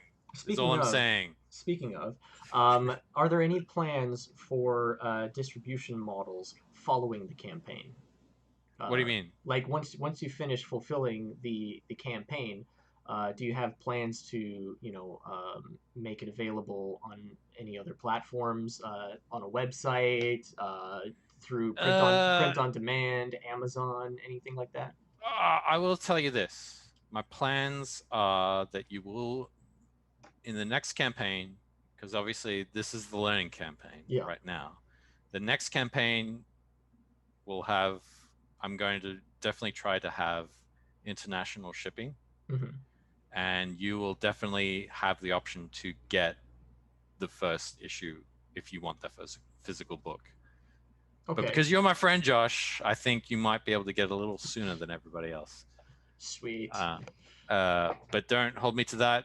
We're still working stuff out, but I definitely do it because I know you got on my case about it a little while ago, and I felt bad about it. I was breaking your balls pretty hard, but that's okay. Yeah. I expect the same if our roles are ever reversed. Sure, but I want to do good by the people who want to read it. But getting back to my previous point, I understand you saying if people want the physical book, they want the physical book. I understand that. I guess what I'm saying is, back in the day before the internet, when you would go to the comic store and you'd buy a book, and the book was kind of like this thing of potentialities, you know what I mean? And you'd open it up and you'd discover what's inside. And I kind of want to give people a sense of that, you know what I mean? Okay, so whereas as opposed to say them getting the digital copy ahead of time, right? And then all that potentiality is kind of like fretted away as a result because they're like, well, I've already read it, so I mean. I think I understand what you're saying. So you're saying it's kind of like you want to finish all the distribution of the physical books first, so that anybody who gets the physical book doesn't kind of like blow their load on the digital and don't get to have that experience of like opening it up for the first time in the physical sense. Yeah. Well, the thing is, because I do agree that it is very different reading a comic for the first time physically as opposed to digitally. It's a different feeling. It's a much more engaging and a much more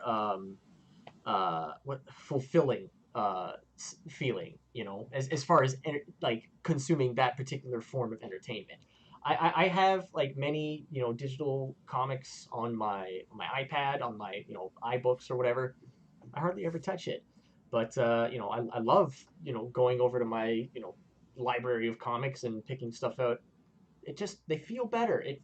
It's a better experience. And the thing is with this book, I was really particular about the kind of paper that I wanted for it.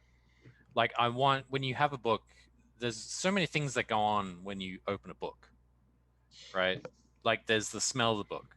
One thing people don't know is when books are made, there's a particular chemical that's used with them I think it's called vanillum, which is like sort of like vanilla. And when you open a book, you've got that fresh book smell, but that's actually the smell of vanillum. Yeah, I know the smell you're talking about. I think most Yeah. people who But the thing is, that smell actually triggers a certain part of your brain that allows you to, it engages your brain a lot more. So it almost makes you, engages your brain. It makes it ready in regards to receiving information. So in a way, it enhances your learning, so to say. And plus there's probably got to be like a sort of because of people have kind of grown up with physical comics a lot. Sure. There's got to be I a mean, sort of like a yeah. nostalgic kind of feeling that also brings up as well. Sure, yeah. I mean, but that's the thing. Like the things you just said and what I just said, like those are just two aspects of like sort of a rainbow of aspects. Yeah. The other thing is sort of like the tactile feel. Like Oh, absolutely. when people feel paper in their hands, it's got a certain feel to it. Like whether the paper is like slick and shiny, or if it's like got a matte and tooth feel to it. You know what I mean? Yeah, it's kind of like the it's kind of like the pacing of the comic book as well, because you have to pace it in a certain way that conforms to the page turns, you know. Yes, and which and I have failed at many a time. I think we crushed it with Pineapple Pizza Man. Like we went through Oh, it alright. several times, and added several pages to get the pacing just right. Um, but I read the comic that I have here like so many times. I love doing it. Just like even before we'd finished, I just keep going over it and over and over it again. Just trying to get that pacing right, and it you kind of get a sense for that when you're setting up like a print file, because it kind of tells you like this is that page, this is that page, here's where the page turn is. But when you're actually reading it in a comic book, when you're actually flipping that page, when you have that moment of like that momentary cliffhanger before you turn the page, and it like makes that reveal, it's it's it's kind of like the difference between playing a video game on a screen as opposed to playing it in VR. I mean, well, that's a whole other conversation, but I do get what you're saying. Yeah, and I think the other thing is like there's also I feel like there's a bit of a generational gap in regards to how each generation consumes their media. I think a lot of younger generations prefer digital comics, and I'm not against it. Like, And I think that has a lot to do with the instant gratification culture that's kind of been sure. fostered for so many years. Yeah. The other thing is like a lot of kids also buy, as you know, manga's blowing the shit out of everything. Oh yeah. But you go to Well Barnes and Noble. Yeah, you go to Barnes and Noble and you look at the books, and they're all these perfectly neat tomes, and everything's ordered, and you know exactly what numbers you have to get and stuff like that. And when you get the book, you open it up. It's that same kind of thing that I just described before. It's like this tactile feel. And the other thing is it's all black and white art. And that's because they obviously designed it to be read very, very fast, because in Japan, they have phone books of these things, right? And people read them on the train when they're going to work. And so they're designed to read through them very, very quickly, kind of like the newspaper in a strange way. Yeah. Well, I mean, they're all made with newsprint.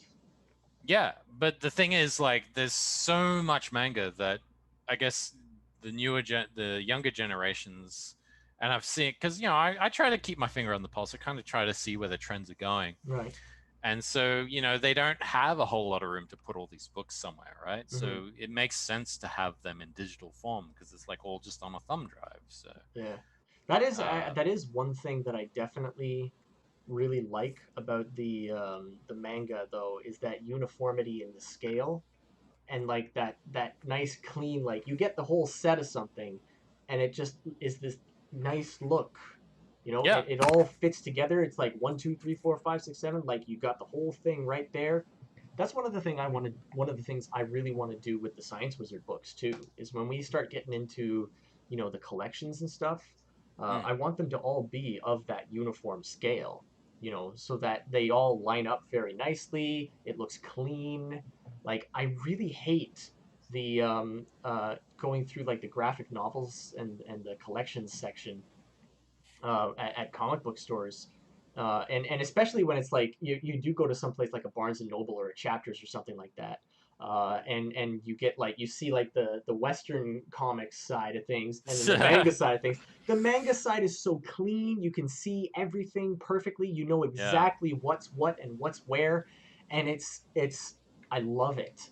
And then I look over at the Western side of things and I'm just like, It's what a a mess. mess! It is a massive It's mess. a mess. Yeah, Ugh. well, I mean, yeah, That's I could probably always driven me nuts. Even as a little kid, I hated that. yeah, Especially because you'll have like they'll even screw that up within a series.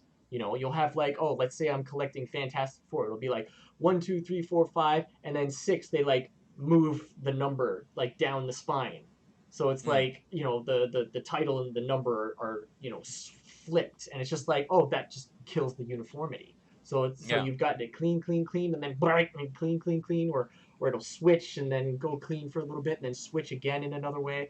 It's just like have some consistency. For the love of God, have some consistency. Well, I mean, this is I'm probably gonna get going soon, actually, but you're absolutely right. Yeah, I think Western comics is in huge need of reform in that regard, and it's been long overdue. And I think maybe that might be on the horizon. I mean, I'm definitely trying to do something like that in regards to this first issue of Forsaken Gods. Like it's 60 pages roughly, actually 64, and so it's got a spine. It's like perfect bound, but even then, it's still too thin for me. You know what I mean? Mm-hmm. Well, that's like a thicker book, you can stand it on its upright. You know what I Right. mean? Like as you would say a bookshelf, and I would prefer to like make thicker books, so to say, with more page counts. But it's like it's that whole cost effectiveness, and it's like I'm stuck between a rock and a hard place because a lot of obviously the majority of my audience that backed Forsaken Gods is Western, and they want color books that are like affordable. And I'm like, these two things are not congruent. You cannot have a color book that is affordable unless it's like. Well, one of the things that we plan to do is actually release larger volumes of like a manga style, with like the newsprint eventually. Like we want to start doing See, that. I don't even think newsprint is the answer. I know that's what Alterna does. Well, it'll be like black and white as well. Yeah, Like I mean, we want to do like a but black and white version, so you just get the bare bones story. You don't have the colors; it's not as flashy, but like the story's all there, the characters are all there, and we can put like a lot more content in like a single issue or volume or whatever than you would otherwise get in like your standard graphic novel. yeah, You well, know, that's the thing. I mean, I think I saw EVS write a tweet saying, "Oh, we got to figure out what it is about manga that is, so appealing and blah blah blah blah." I'm like, oh my god, dude! It's like I hate seeing it's these not rocket tweets. science. It's not, because the thing is, it's like mangas. You get a shit ton of story for a small amount of money, so it's value for money. And the reason they do that is because they cut back on costs because it's in black and white. It's like all you're using is black ink. Right, and sometimes they'll have some color, pages, but there will usually be like 5 or 6 pages at the front of the book, and then the whole rest is black and white. Yeah, right. And that'll just be like a little special bonus. It's not like the whole thing. But that's the thing. It's like they've figured out sort of the cost effectiveness in that, because it like I love black and white comics. Yeah, right? Me too. I collect a lot of manga. I absolutely love it, but whenever I try to talk to some of the other people in Comicsgate about it, they always go black and white. What? I'm like, there's merit to it. I love it. Yeah. There's sort of a kind of stark rawness to it. Like you're getting the purest form of it, and unless you've got the skill. To sort of really hit that artistic target, you know what I mean? Right. Like you don't need color in order to make it look good, and if you do need color to do it, then maybe you're not doing it right. You know what I mean? So right. But like I mean, it's not like the art's bad or anything because it doesn't have color. Like some of the art in a lot of the manga that I've been buying and seeing is absolutely spectacular. So good that you don't need color to be like, oh, like to see that it's good. It's just good, It's Jay kind of like Jay Colby's saying, "But you do you, bros." What does that mean? I Did don't we just get know. ourselves in trouble here? Is that what we did? You do you, bros. Okay. I mean, we are doing us. Well, I guess I'm just airing my frustration because, like, obviously, you know, Bikini Cowboy was a black and white, Yeah. 380-page comic, because that's where I wanted to take things, right? Right. And so when I tried to get it funded, it's like people weren't really interested because it was black Yeah. and white. I'm like, what do you want from me? It's like, Yeah. Well, it's frustrating. with Pineapple Pizza Man, like what I'm striving to do is make it so that it stands on its own in black and white, and then I want to color it because I like coloring, you know, and then you know that's what I want to do. Like I want to have it stand alone in black and white so that when we do our black and white newsprint versions, it'll look great. And then I want to color it because I like coloring. I think it'll look great in color, and that's what I want to have for the standard comic edition, the floppies and the graphic novels. Well, I mean, don't get me wrong. Like, I'm not against color, but it's like part of the reason why Forsaken Gods has taken as long as it's taken to get done is because I spent so much goddamn time coloring the bloody thing. Yeah, coloring takes time. I mean, I just colored a comic book cover, this last week, and the main colors only took me like the weekend. It took me a whole weekend, but it only took me a weekend to get through like the colors for a cover. I think it turned out great. I can't wait to show people. Sure, but that's a cover, Josh. Yeah, that's a cover. It's not like interiors. One thing. Interiors is basically like I agree. Like interiors is kind of like doing like if you've got 8 panels, you're doing like 8 covers worth of coloring. That's what it feels like. Well, it's not only does it feel like that. That is what it is. That is what it is. But here's the thing, Josh. If I hadn't I had to market Forsaken Gods as in color in order for this thing to get funded. Yeah. But if we lived in a perfect world, I could have said, here's the book, it's in black and white, and it would have already been in people's hands by now. Right. Because I would have just done the black and white art, added the gray, sent it to the printer, sent it out, and it probably would have been cheaper as well. Yeah. Of theoretically, right? Well, I mean, the more time you put into a product, like the more it's worth. Time is money. Yeah, but that's the thing. It's even in my experience, the more time you put into it and the more it's worth, the less people are willing to pay for it. Yeah, no, I get that. You know what I mean? Just because of budgetary concerns. Whereas if it's a black and white comic, you know what I mean? It's like this strange, you're damned if you do and you're damned if you don't kind of situation, I feel like. Right. Well, maybe it's all in my head, but it's just, I don't know. I guess that's also like one of the reasons that it's not that bad to work on your own stuff, because you can take time on it. You can like make it as good or as colorful as you want to make it, and then just like release it when it's ready. We don't really have deadlines unless you've kind of like done a crowdfund prior to making the product, and then you say, here's our deadline, here's our shipping date, which was our mistake. We should not have. Well, I mean, crowdfunds require you to put a deadline in there. Yeah, I know. Before you launch. Anyway, sorry, I'm distracting you from drawing. We've been doing nothing but talking. No, you know what? It's fine. I'll change the title to this. It won't be the Badger Bitch rigging stream anymore. It'll be my evening with Fresher Luke.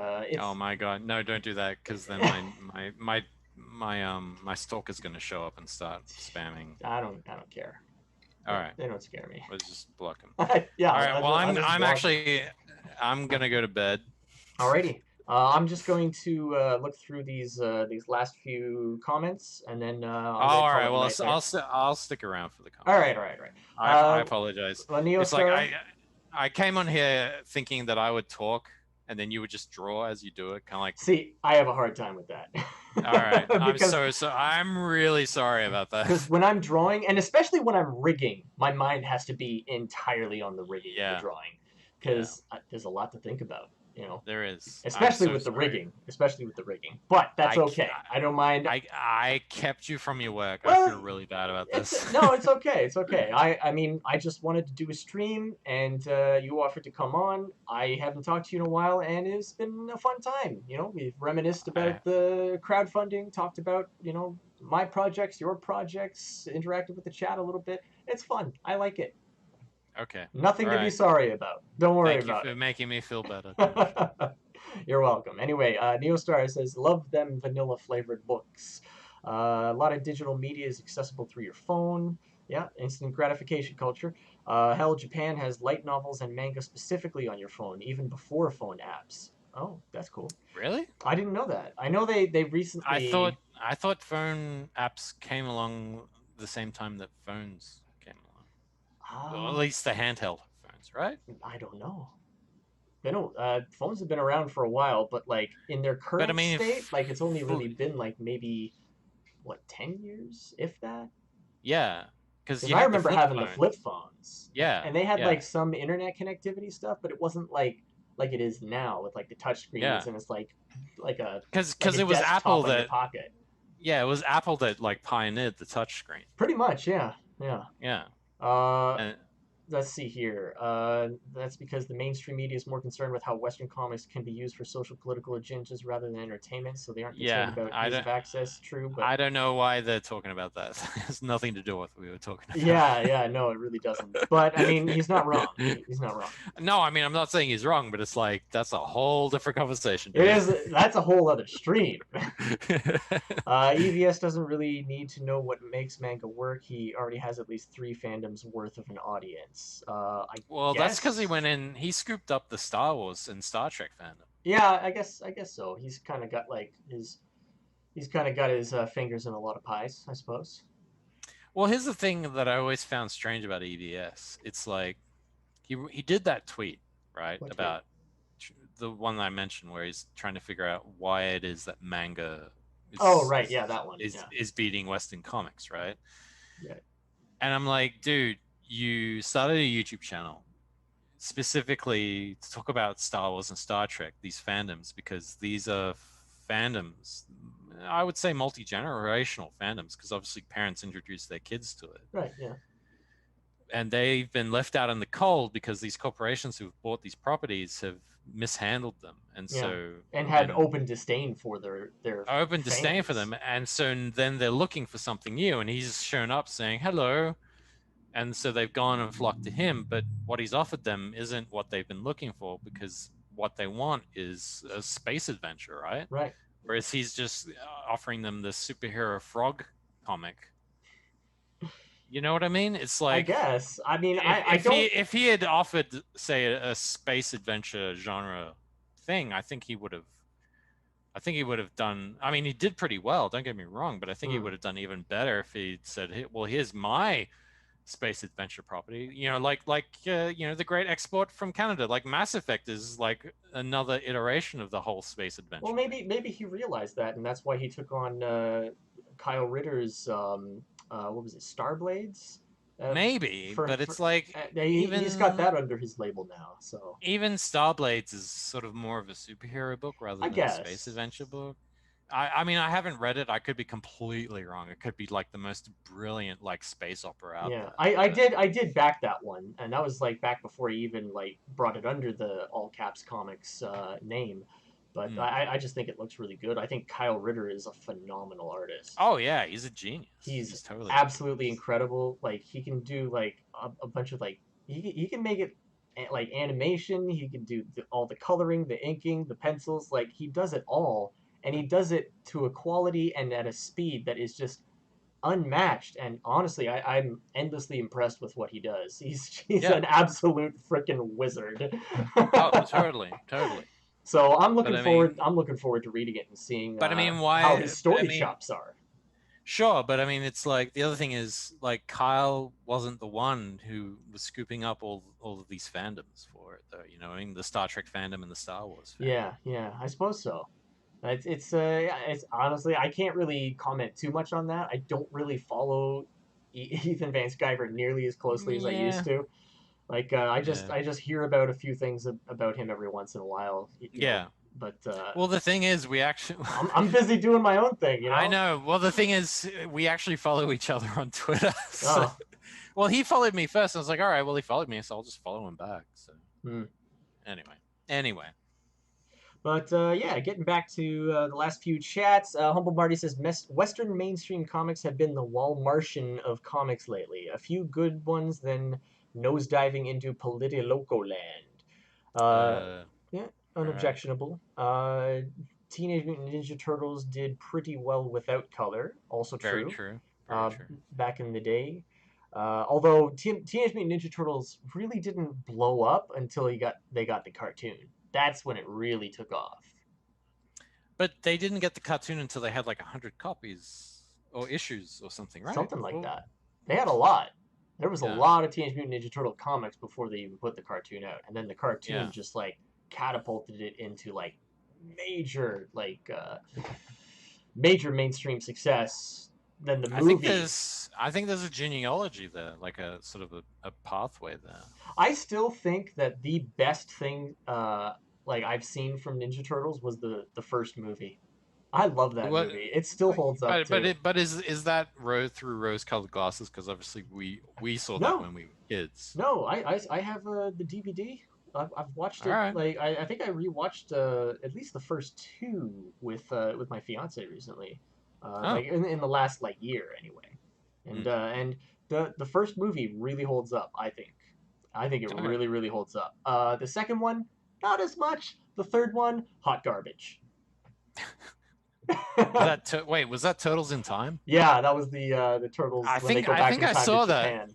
I think I saw that. I thought that was hilarious. I'm surprised Usagi Yojimbo didn't show up. Yeah, that was a missed opportunity. Yeah. So Humble Marty says, we got to badger up some venting about comics in an excellent talk. Yes, we did. And she also says Corkhorn is space adventure. So also keep your eyes out for Corkhorn, folks. Humble Marty's hard at work. Good. She doesn't talk nearly enough about it on Twitter. Talk more about it on Twitter. You're too humble, Marty. Is Marty a girl's name? I think it's short. I think it's short for Martha. Oh yeah, that's true. I didn't. Martha, what did you say about that? Swear to me. I'll never get over how absolutely awful that movie was. But you saw the Zack Snyder cut of Justice League there. Right? What a hot bag of garbage! You are dead to me. And I guess we'll leave it at that. Yeah, I guess we will. But I will say I really enjoyed that Zack Snyder's. I enjoyed the last hour. It was just the first 3 hours. So strange. I couldn't stand. Why? I mean, I agree. Like the last hour was epic, but you didn't like the first half either. Even the first 3 quarters. Really? It was ass. Why is that? It was boring. I didn't care. I just didn't care. What do you mean? He kept doing these cringy slow motion shots in the rain with this really on the nose music. I was just rolling my eyes. What do you mean? It's come beautiful. on. And 10 hours of friggin' slow motion. Well, look. It's I think it's good because remember back in the early 2000s when it was shaky cam and you couldn't tell what was going on? Oh, I hate that too. Now you can actually. What was it? I think it was Quantum of Solace. That was the one where they really embraced the shaky cam. In the new Bond franchise, and I couldn't even follow a single thing that was going on in that film. It's confusing, but then you look at Justice League, Zack Snyder's Justice League, and every shot is a painting. Look, I will always credit Zack Snyder at being very good with his cinematography. His shots are always gorgeous. His movies always look good.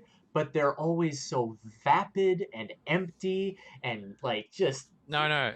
See, I would agree with some of those films, but Justice League isn't vapid or empty. There's so much gold in Justice League. There was so little character development, and what are you talking about? There's so much. The worst character of them all was Cyborg. Cyborg was amazing. Fuck Cyborg. He sucked. That All right, that actor can't act. I'm sorry. He was we'll save it. terrible.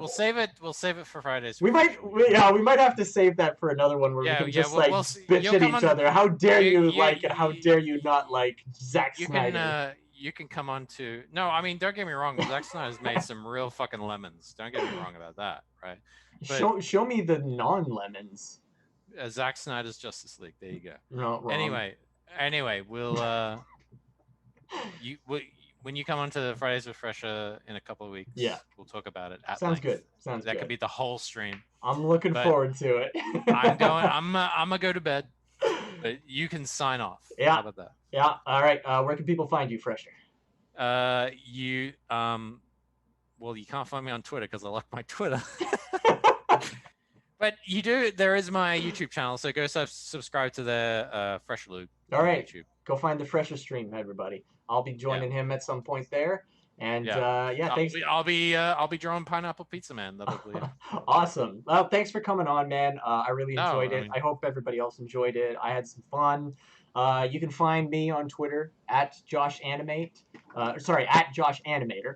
And of course, I humbly implore you all to check out the Science Wizard Comics merch store. We just added a Chicken Warrior logo shirt and a Juanpool logo shirt, so that's always fun. And you can check out the No Pineapple Pizza Man shirt that I'm wearing there too. That's on there, if you want to check that out. And we also have a humble little, MANimations store as well. Haven't updated it in a while, but we've got our fun MANimations Inc. logo there. Make sure to like, subscribe, and follow us, and thank Leave you a all for comment. joining. Leave comments too. I always love checking those out. Comments are good. Thanks so much for